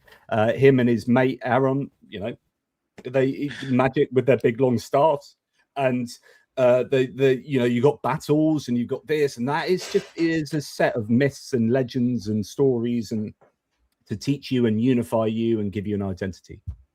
I'm about to make a big claim. I claim that we should not lose our sense of storytelling at all, because from the same place where myth are spun and made, there comes the genius of man as well. Remember, Einstein, when he was in the office in Zurich, the patents office in Zurich, imagined the window cleaner going through a story of them falling and not feeling gravity underneath them and stuff like that. And it created a story and a narrative within its head. Newton's done that. Multiple geniuses have done that. Carl Sagan tried to communicate science through stories rather than just hard equations on a blackboard, and through the stories and his voice and narration was managed to communicate something that is evidently true. We're talking physics, we're talking important stuff here, but again through stories. So it seems to be very important to me. Yes, because of stories, if I can make a correction, it was Black Bolt who's the one with his voice that just destroys everything. It's just so powerful. Black Bolt. Apologies for my mistake. But Black Bolt, yes. this is really important. So when you go to talk about these stories that other people are telling, it's always about audience, purpose, task, right? So that your story, your task, your form, audience is dependent upon your audience, who you're speaking to, or who you're writing to, and your objective, your purpose. So is it to inform? Is it to educate? Is it to do this? Is it to do that? And when you have a simplistic thing like your story that Einstein was telling, I'm sure it's like, well, to get across to you this sense of X, right? Or that this is true, but I'm going to tell it through narrative form. The thing about the Bible is it's a collection of totally different genres that people misinterpret as history, right? So there might be historical elements of it in it later in maybe the Old Testament, but essentially you've got creation myths, but you've got poetry, but you've got legal codes, but you've got parable, but you've got this, but you got myth, and then you've got this, and then you've got propaganda, and actually the problem with the Bible is not a problem, but it's a problem if you think that this is a history book. Then you're just wrong straight away, because just look at the genres in there, right? If you're going to be literalist about the Bible, then you're starting off on the wrong foot. Like, it's obviously a collection of different genres written by a whole host of different people and then edited by a whole host of other different people, and so accuracy goes out the window. The question is, what's it trying to tell me? And by the way, the other really important thing, we talk about this in the book, is that we're not the audience, right? So the audience for all of these like pieces of text were contemporaneous to them being written or being told and then written down. So we're going to miss loads of the kind of references that are going on there and some of the wordplay that goes on, because we're not the audience. We're reading it in a third language it's been translated into, and where you're losing so much. So like these books and stories and texts, they should really mean less to us, and then we're just searching into them for more meaning or more truth than really there ever was. To me, they're historical, though. They're historical, but they're not historical events. They actually reflect the history of the human mind.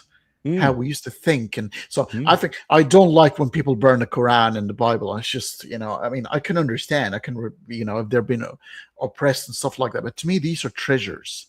This shows me how we used to think and what we used to do when we are faced with atrocities and horrible events and stuff like that. How did we survive? So to me, they are treasures of the ancient mind.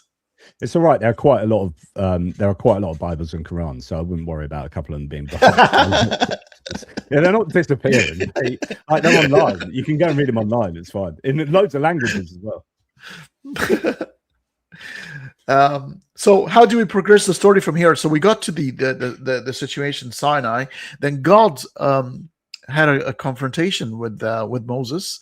And Moses asked him, "What's your name? Because I don't want to go back to my people and to tell them, who are you?"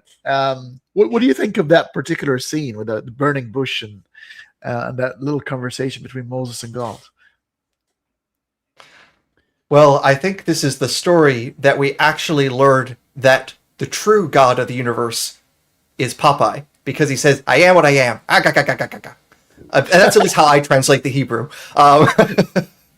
There is a bit of pun on the name of Yahweh that it seems to have, or it likely has some relation to the verb ayah, so it means like to be, to exist. So when he's saying "I am that I am," is a play on words at the very least. The story itself, though, it is, one of the most, I would say, mystical parts of the story. And when it comes to the movie versions of it, the one that probably has the most interesting, mental impact to me is the Prince of Egypt, the animated film from the 90s, where I think, if memory serves, Moses is being voiced by Val Kilmer, and in that scene, the voice of God is also Val Kilmer. So it's basically, it's a voice in his head, but it's coming from the burning bush, and it's an amazing bit of scenery there, and some color because it's animated. That's obviously before the real God appeared on the scene, which is Morgan Freeman. True, very true. Yes, the one true God, yes. But there's been some interesting research to suggest where does this story come from and its origins, because there's a few things that are a bit weird. It's like, one, why is God coming in the form of a burning bush? Why is it that the bush is not burning? Why is it when the Moses get there, God first says like, hey, dude, take your shoes off. This is holy ground. It's like, what is with all this sort of stuff and this sort of ritual? And a expert in Iranian religion has been pointing out that the traditions here actually look like they're very strongly influenced by Zoroastrianism. It's not quite right to say it has fire worship, but there are these fire temples, and the flame is supposed to be extremely pure. The priests in that religion are even supposed to be covering their mouths so they can't even breathe into the fire. That's to what extent they need to keep the fire going and clean. And in the presence of that fire, the people working there, they are supposed to take their shoes off, that there's supposed to be this ritual with having bare feet for these sorts of things. And the idea that this is an existing god, like with past, present, and future, that is also associated with Ahura Mazda, the high holy god in Zoroastrianism. So this scholar is basically pointing out, hey, the tropes that we're finding here in the Moses story, they seem to be heavily influenced by Zoroastrianism, which also indicates the lateness of it, because while the days of Zoroaster himself is very uncertain, we know when this religion was starting to become really widely spread across the ancient Near East into Egypt and places like that, and that's after the Babylonian exile, because it's the Persians, the Iranians, more or less. It's not exactly the same, the Iranians and Persians, but that general region of peoples there coming in, destroying the Babylonian Empire, ending the exile for the Jews there, and then being under the powers of the Persians until Alexander the Great. So seeing Persian influence there only makes sense post-exilic period. So another indication of anachronism, but also seeing how interesting a mixture of cultures there is in this holy book. Yeah. And there's another fantastic part of the story. So you've got Zipporah, Moses' wife. Moses is just about to be killed by God, isn't he, at one stage? And then Zipporah gets a flint and cuts off her son's penis, end of the penis, circumcises him, right? And then touches that to Moses' feet, which is supposed to be a euphemism for his own genitals, I believe. And then God changes his mind. It's like, oh, that's a great idea. I'm glad you did that. I'm not going to kill Moses yet. Which is one of these bizarre stories. Like, I'm summarizing very quickly here. But you just got this insane story where God is supposed to be omniscient, right, and have divine foreknowledge. So God can't change his mind. If God changes his mind, then God does not have infallible foreknowledge. I mean, I've written about this before. Is a standalone argument. So if God says, right, at 9:30 on Tuesday morning, I'm going to make a cup of tea, then if God doesn't make a cup of tea at 9:30 on Tuesday morning, his foreknowledge is fallible. Right, so he actually has got it wrong. So therefore, God can never change his mind, and his own foreknowledge has to also exist in terms of his own actions. So God is a robot. God is a self-constrained robot, because he knows his own future, and it can be no different to what he knows. Otherwise, he's not omniscient. Right. So in order to have infallible foreknowledge, he has to do everything that he knows he's going to do. So therefore, it can't be that God gets to a point where Zipporah cuts off the end of her son's penis, puts it at the feet of her husband, and then God goes, well, that's crazy. What a good idea. I'm going to change my mind and not kill Moses now, because then his foreknowledge is fallible. So anyway, I just thought I'd throw that in there. It's great. Some of these stories are absolutely insane. They're funny. Like, when you sort of read them and it's like, what the hell? So the question could always be, well, what was the intention of the author? Audience, purpose, task. So who's the audience? What was the purpose? And that's how you've written that story. So what was your purpose in this? What were you trying to tell? I mean, I don't know. But remember, and you've got this from if I got it there, God, the Stavropoulos' book. About God's Anatomy. God's Anatomy.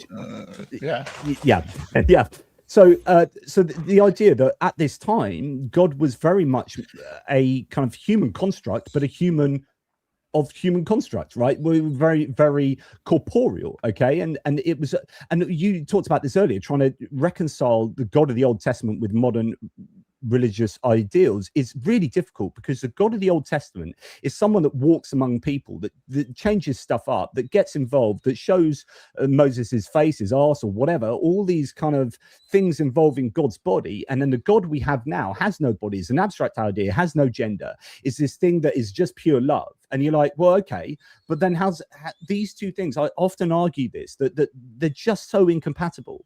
And so what you've had 2,000 years of people trying to reconcile a modern philosophical construction of God as that evolves through time, and then keep that making sense with these stories from the Old Testament that are just a completely different type of God. Yeah, it's almost like God is playing keeping up with the Joneses type of situation. It's keeping up with the human evolution. The way we evolved is like, oh, now I'm going to be abstract, because the human mind has evolved. It's complex now, so I've got to match the complexity of the human mind. In fact, can we talk about an interesting combination of God evolving and biblical anachronism? That'd be great. Yes, please. So, God is supposed to be the most powerful thing in the universe creating, crusher of the heads of dragons, all those sorts of things.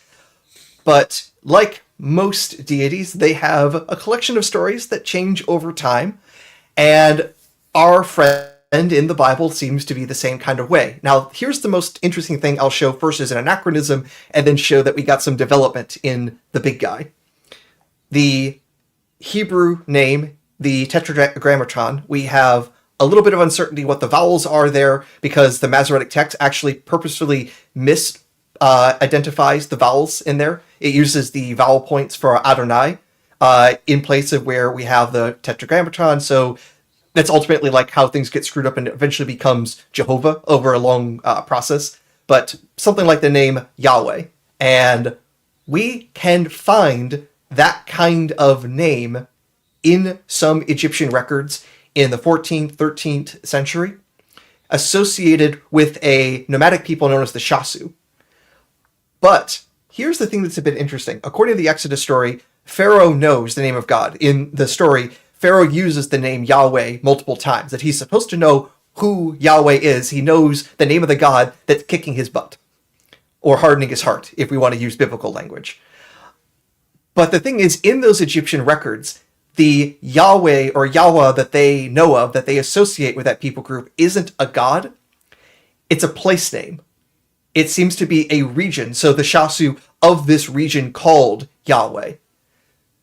So in the days of the Exodus, the Egyptians know of a Yahweh or something like a Yahweh, but not at all even a deity, let alone the creator of the universe. And we don't see Yahweh as the name of a god until, confidently, the 10th century or so BC. So we have to wait a few centuries for this name to finally appear as the name of an actual deity rather than a region name. How that transition happened is really hard to tell because we don't have a lot of evidence, but we see a change. So this is probably a good place to kind of steer it towards a conclusion, I guess, today, because, or I don't know, I don't want to speak for you, but I'm because there's quite a bit to talk about with regard to this, and we haven't done so.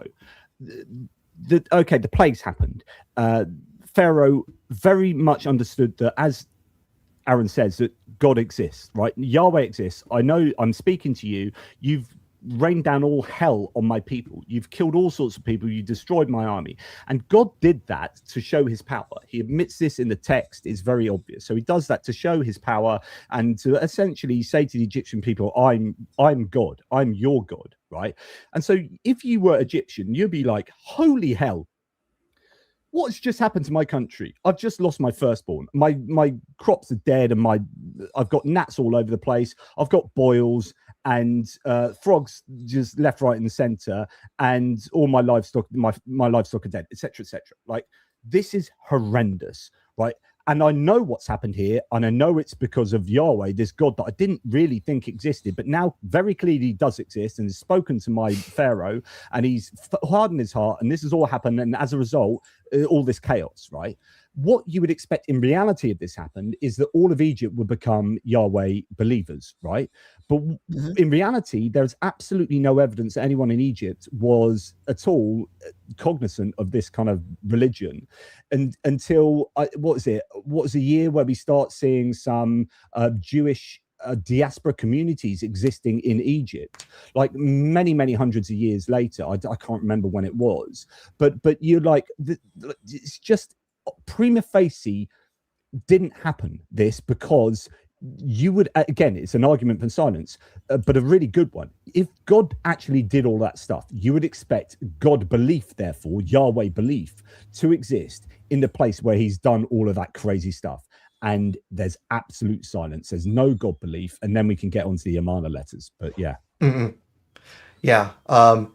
And I want to use that to follow up where I wanted to talk about the evolution of the character of Yahweh, that the Egyptians are supposed to be absolutely devastated by this god, but they don't even associate that name with the deity. They're that ignorant about it, even though somehow the pharaoh knows exactly who's doing this.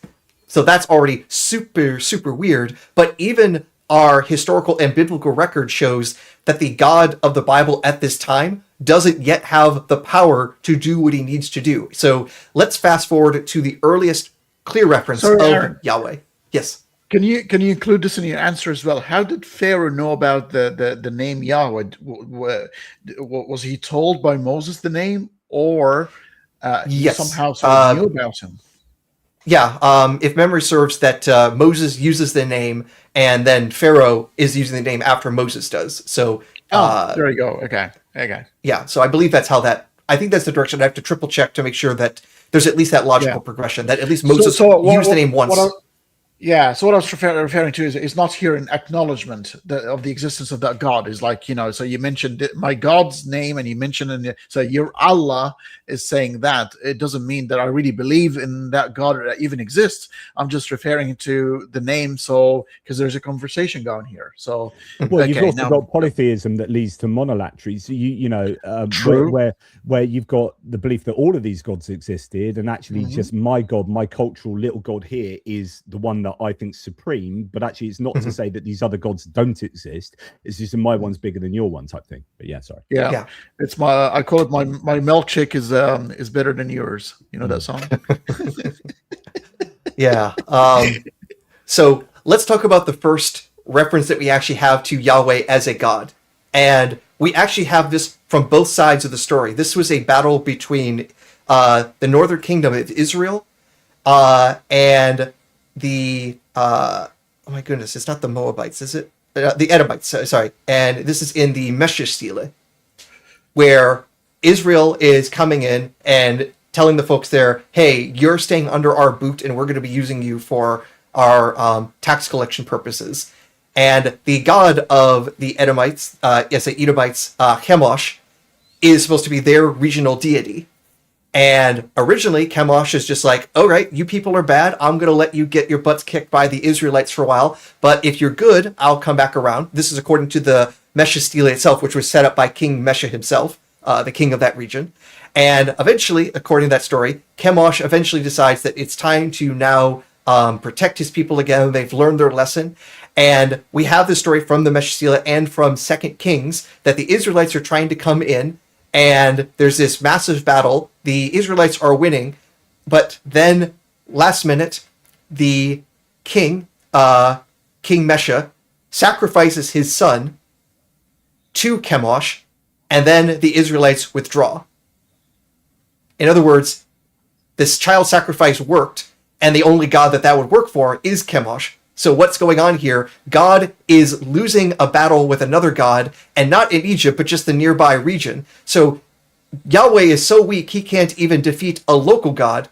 He doesn't have that power. He is just a completely regional being. And this doesn't change until the exilic period, where God needs to actually leave his place so that way he can go protect his people elsewhere. The theology in the 9th century BC doesn't even allow for the possibility that Yahweh can go to other countries and beat up their gods. So quite literally, Yahweh isn't the kind of God that can do what he does in the Exodus story until centuries later. So very much that God evolved. The best proof of evolution comes from religion itself, again and again.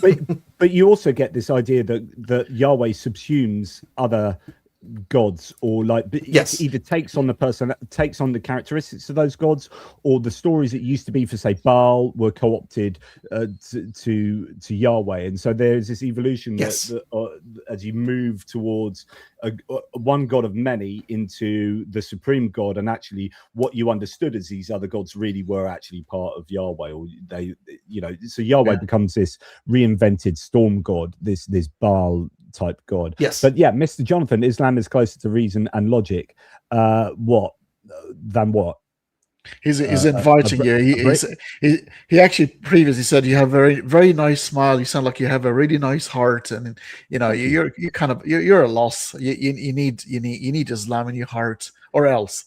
Well, I lead. I'm quite a moral character, right? I'm quite a moral person. I'm really driven by my sense of morality in what I do on a daily basis, on how I exist. So on my geopolitical YouTube channel, I know my audience very recognize that my interpretation of global geopolitics is driven by my strong sense of morality and my sense of fairness.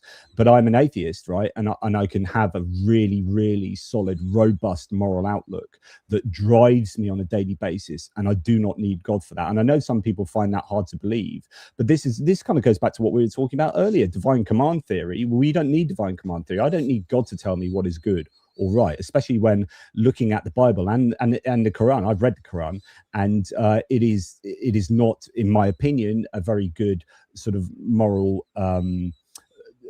covenant, or a moral code, a set of moral codes. So I think that we're probably a lot better, a lot more successful at using moral philosophy to generate our own sense of morality and our own moral codes. And I think, and I'm happy with that. I certainly don't feel like I need God or I'm missing anything in my life. Morality is a conversation among humans. We need to sort of reason them and understand why we're doing what we're doing.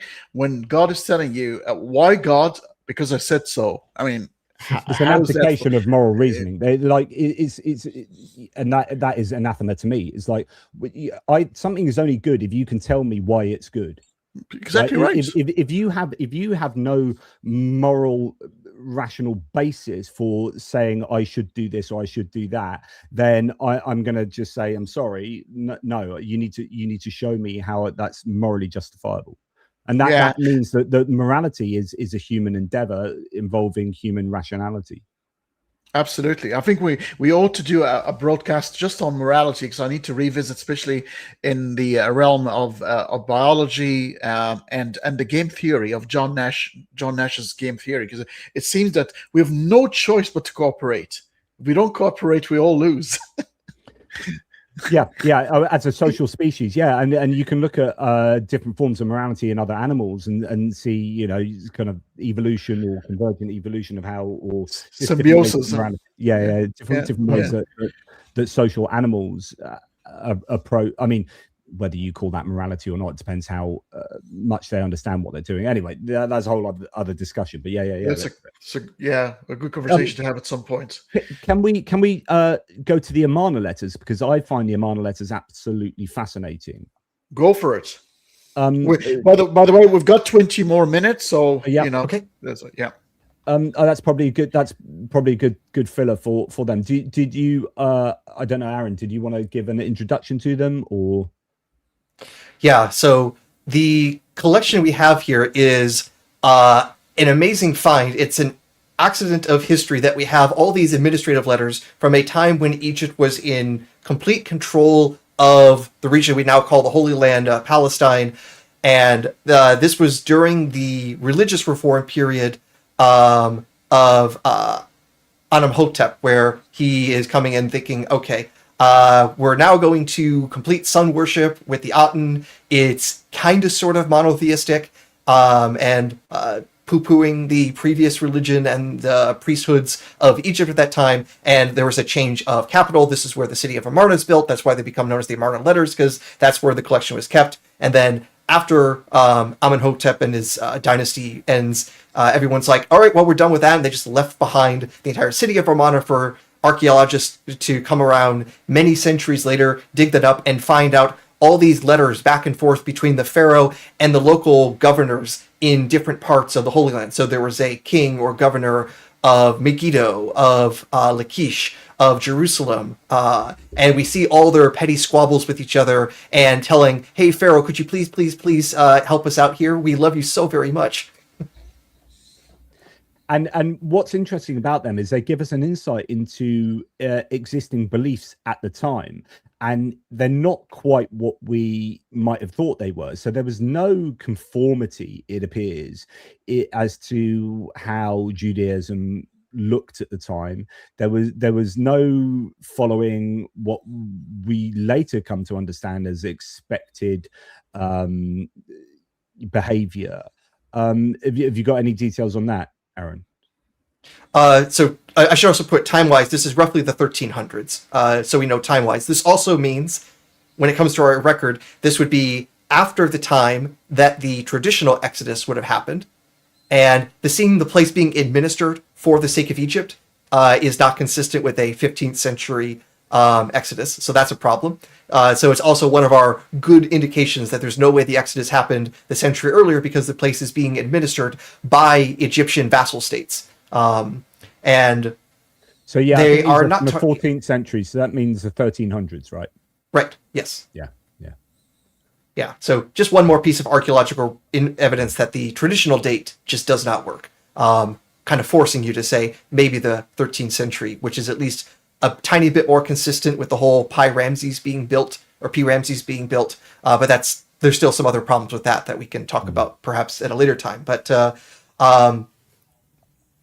you definitely don't get any sense from these letters that the people living there at that time are doing anything like following kosher laws. They definitely aren't talking about Sabbaths or Passovers.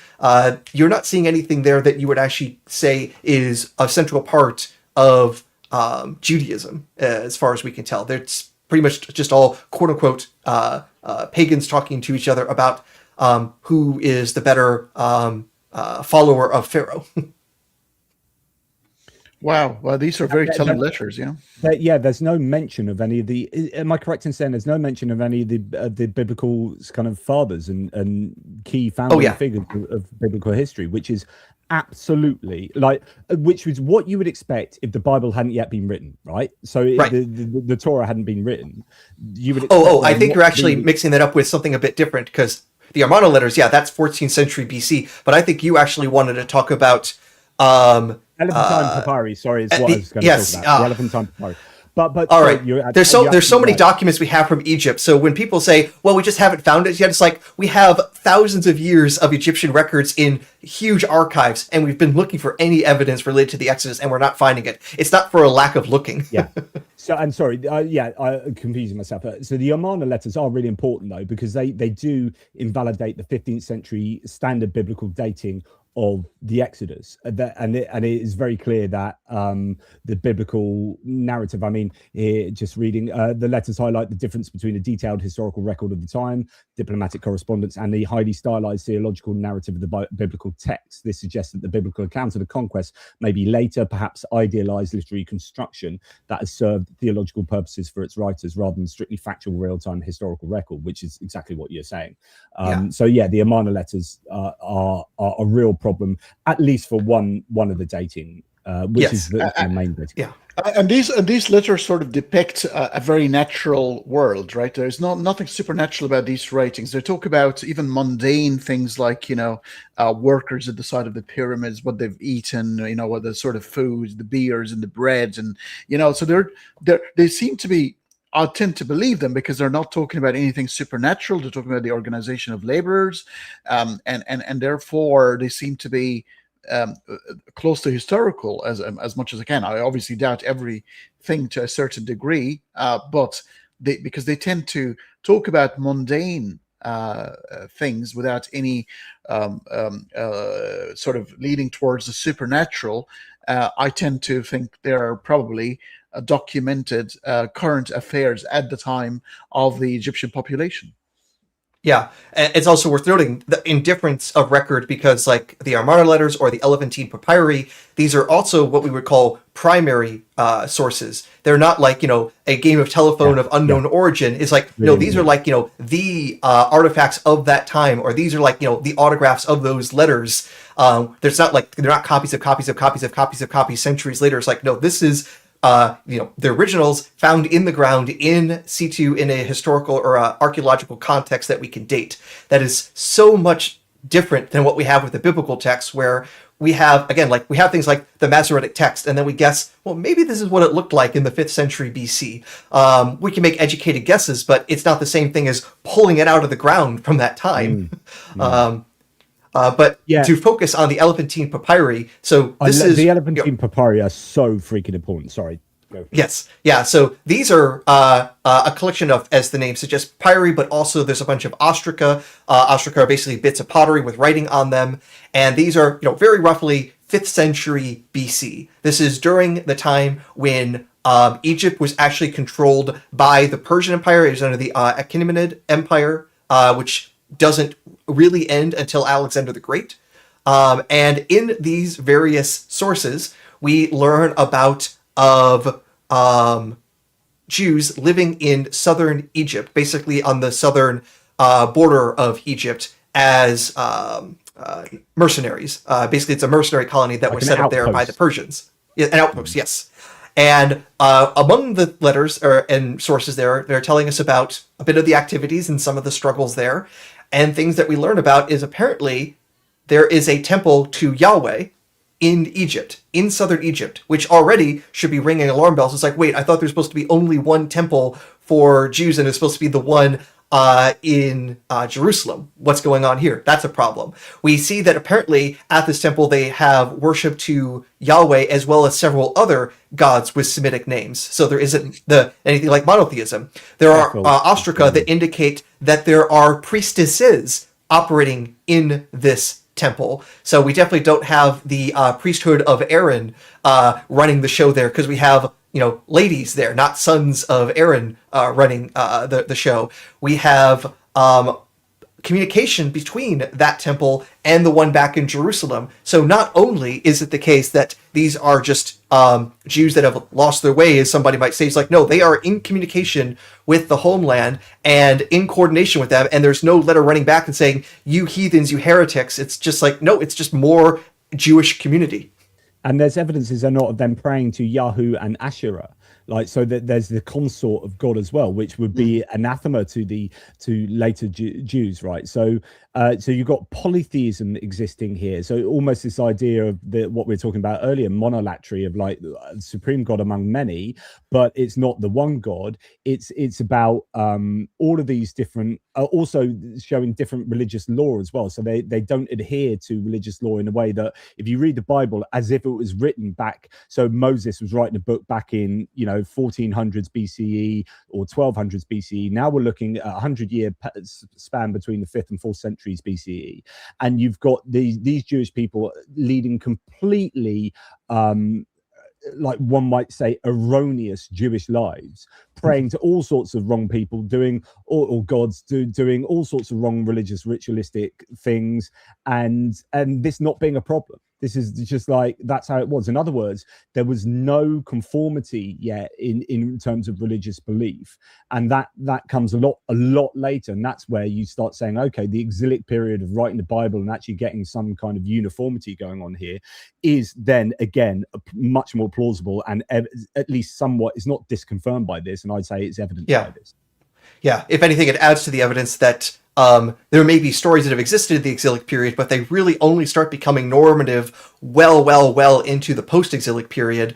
And we don't actually see, for example, the adhering to the laws of the Torah en masse until the 2nd century BC, during basically the Maccabean period. Before that, we just don't have in the archaeological record evidence of the avoidance of scaleless fish or anything like that, as far as we can tell, it's only in the 2nd century that we see actual evidence of Judaism writ large, which is pretty amazing. I was confusing myself. So the exilic period obviously fits alongside this, and you haven't got, although you got the writing of maybe arguably the Bible, it's getting compiled, but you have no kind of. It takes hundreds of years for that to then filter through to be, which is what Aaron was just saying, some kind of like set of prescribed moral codes, right, that people uniformly adhere to. So that in the Elephantine papyri, you've got evidence of female priesthood as well, like, which is that's surely weird for Judaism, but of course it just shows you that they're not even the language is Aramaic, I think, of the letters as well, which is possibly different to what you might think. So the Elephantine papyri, I honestly think, are one of the most fascinating and interesting elements to really trying to well, not that you want to try and prove that the Bible is not this or it's not that or whatever, but like, for me as a skeptic, I think that this is a really huge piece of evidence to suggest that our traditional understanding of the Bible is just very, very wrong. Yeah, and it also shows the continuation and the common ancestry between paganism and Judaism. So it wasn't just a point of time where everything was divorced from paganism and here's a new covenant starting. It was actually sort of a continuation from that, and it sort of faded away over time for the patriarchal to take over eventually. You're absolutely right. So part of the Elephantine papyri and part of what they show us is that there were these syncretistic practices. So syncretism is where you kind of take on an element of another religion. So Easter, for example, we talk about Easter, but that comes from a pagan god Oestre, right? And it's all about like new life and that spring equinox or whatever. And so, if you're a Christian, you say, right, we want our religion to take hold. Well, let's use what's already there in the foundations of these other religious beliefs in the places that we're going to, and then use that. Say, okay, you believe this, you don't want to get rid of that. Okay, well, we're just put on top of that our sense of what Easter is, or our sense of new life with Jesus rising from the dead, etc., etc. So syncretistic practices are very commonplace, and actually the Elephantine papyri also show that with regard to other gods that then get subsumed, as we talked about, into Yahweh eventually. Yeah. I mean, sacrifice is a pagan, was practiced sort of commonly in paganism, but it never really faded away. Even in Christianity, it's sort of the theme still follows. You have to have a sacrifice. It's almost like blood magic. You cannot sort of remove a sin without the shedding of blood. It seems to be that even the one true God is still continue the tradition of, I want to see blood, I want to smell barbecue. The idea of smelling burnt sacrifices and it smelt good is just, again, this goes back to this real human corporeal understanding of what God was at that time. And like the idea that God would smell a sacrifice and go, yeah, that's what I want. That's an awesome smell. I like that.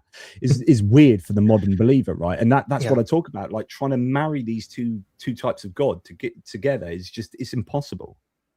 Funny enough, even the ancients knew that was a weird thing, because how familiar are you guys with ancient Greek playwrights? Because Aristophanes' story, The Birds, has that sort of thing where the birds basically gang up and prevent the smell of the sacrifices reaching the gods on Mount Olympus, and then the gods becoming all weak and sickly because they're not getting their good smells anymore. So I think even the ancients knew this is weird shit. God wasn't getting his fix. Yep. But it's so weird. I mean, I wrote a book where I look at all these sorts of arguments.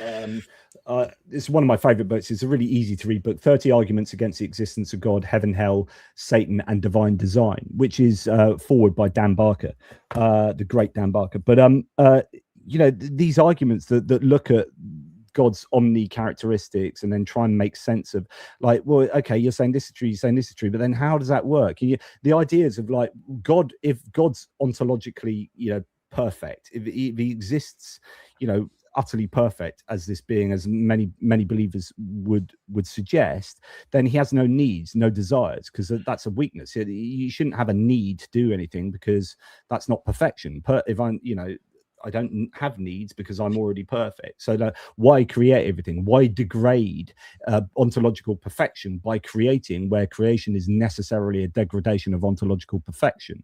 And so, all these sorts of arguments where you're like, well, if you believe in this perfect God, he wouldn't actually create anything in the first place. And if he does, he knows what's going to happen. So he's punishing people for doing what he knew they were going to do anyway. And he created them so that they would do it anyway. And it just goes on and on and on, where you're like, none of this makes sense. So you can invite me to Mecca, you can invite me to Medina, you can argue that I should read more into the Hadith or the Quran, but honestly, none of it makes any sense. Philosophically, the idea of this kind of God is just massively incoherent, and I'll stick with this. Thanks. Yeah, and I think so one of the things that we probably tell the people that are watching us at the moment on both YouTube and TikTok, the three of us are going to start a collaboration program, and hopefully by that time, Johnathan, how's your TikTok account, by the way? Are you still unable to?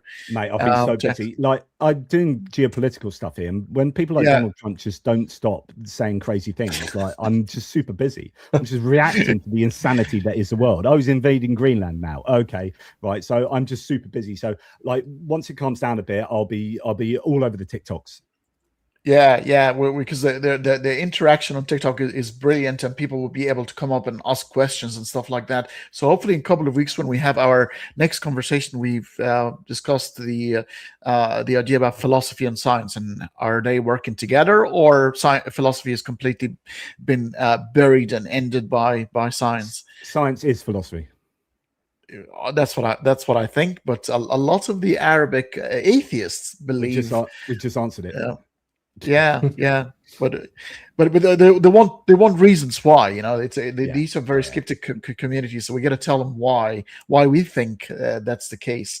Plus, I would like to discuss your books at length, guys, as well. So we probably should have a monthly pop chat of current affairs, and TikTok, I think, provides the perfect platform for that, because I found over the last few months, the interaction I get from young people who are maybe on the fence.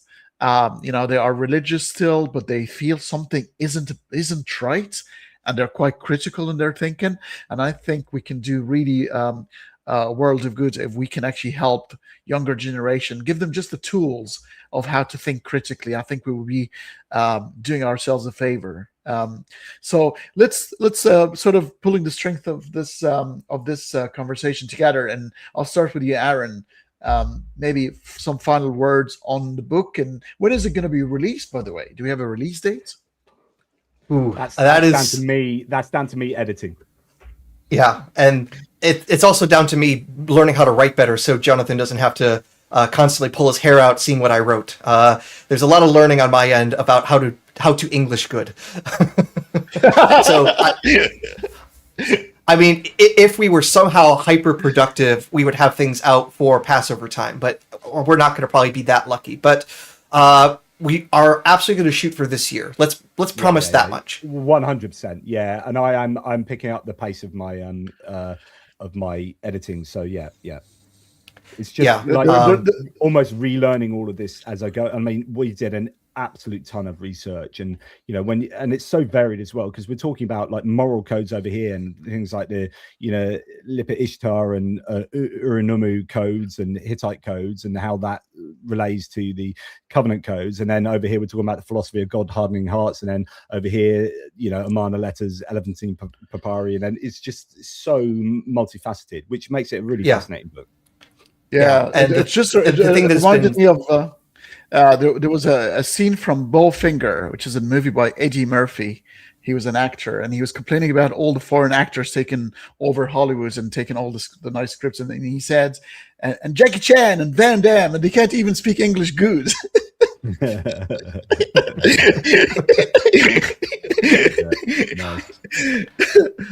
I also have to be careful, because I've actually had foreigners correct my English. So,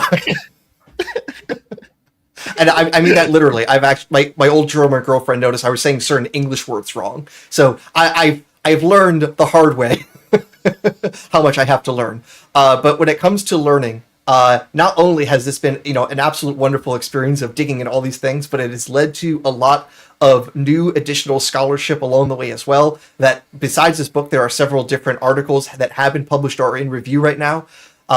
Thanks to the work that happened here. So this is going to be not just an atheist screed. This is going to actually be contributing to scholarship and moving the ball forward. Yeah, that's cool. That's really cool. That is fantastic. Well, Johnathan, you got any final words today? Yeah, just I think if you want an accurate understanding of the world, right, which I think should be what we all strive for, having a greater sense of reality, then we need to look at all of our of our holy books, of our history and culture, and try and unpick it to get to what were the intentions, what's the truth, how do we understand reality. And I think for Christianity, I think you've got those three pillars of the Nativity, the resurrection, and the Exodus accounts. And these are the three areas that most intersect with, I think, history in the Bible, in the Christian Bible as a whole. And I think they're left seriously wanting. And if you don't have a reliable if you don't have a justification for believing the resurrection historically happened as the way reported, and the Nativity and the Exodus, then what are you left with? And I think these really do unravel Christian and Jewish belief. I'm just first going to end the conversation on TikTok and say goodbye to the TikTok audience.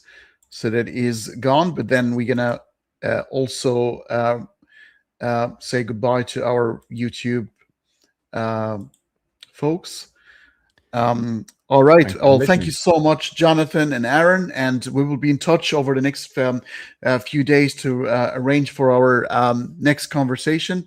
I hope people enjoyed the conversation, and there will be more. And I want to talk about politics at some point. So I'm not going to put my head in the sand because there's so much to talk about, and I think we should not be silent against what seems to be a very dangerous situation, in my opinion, at the moment. Yeah, it's applied philosophy, so that sounds good to me. Fantastic. Well, have a wonderful day, folks, and have a wonderful day, Johnathan and Aaron. See you guys. Thank you. Bye-bye.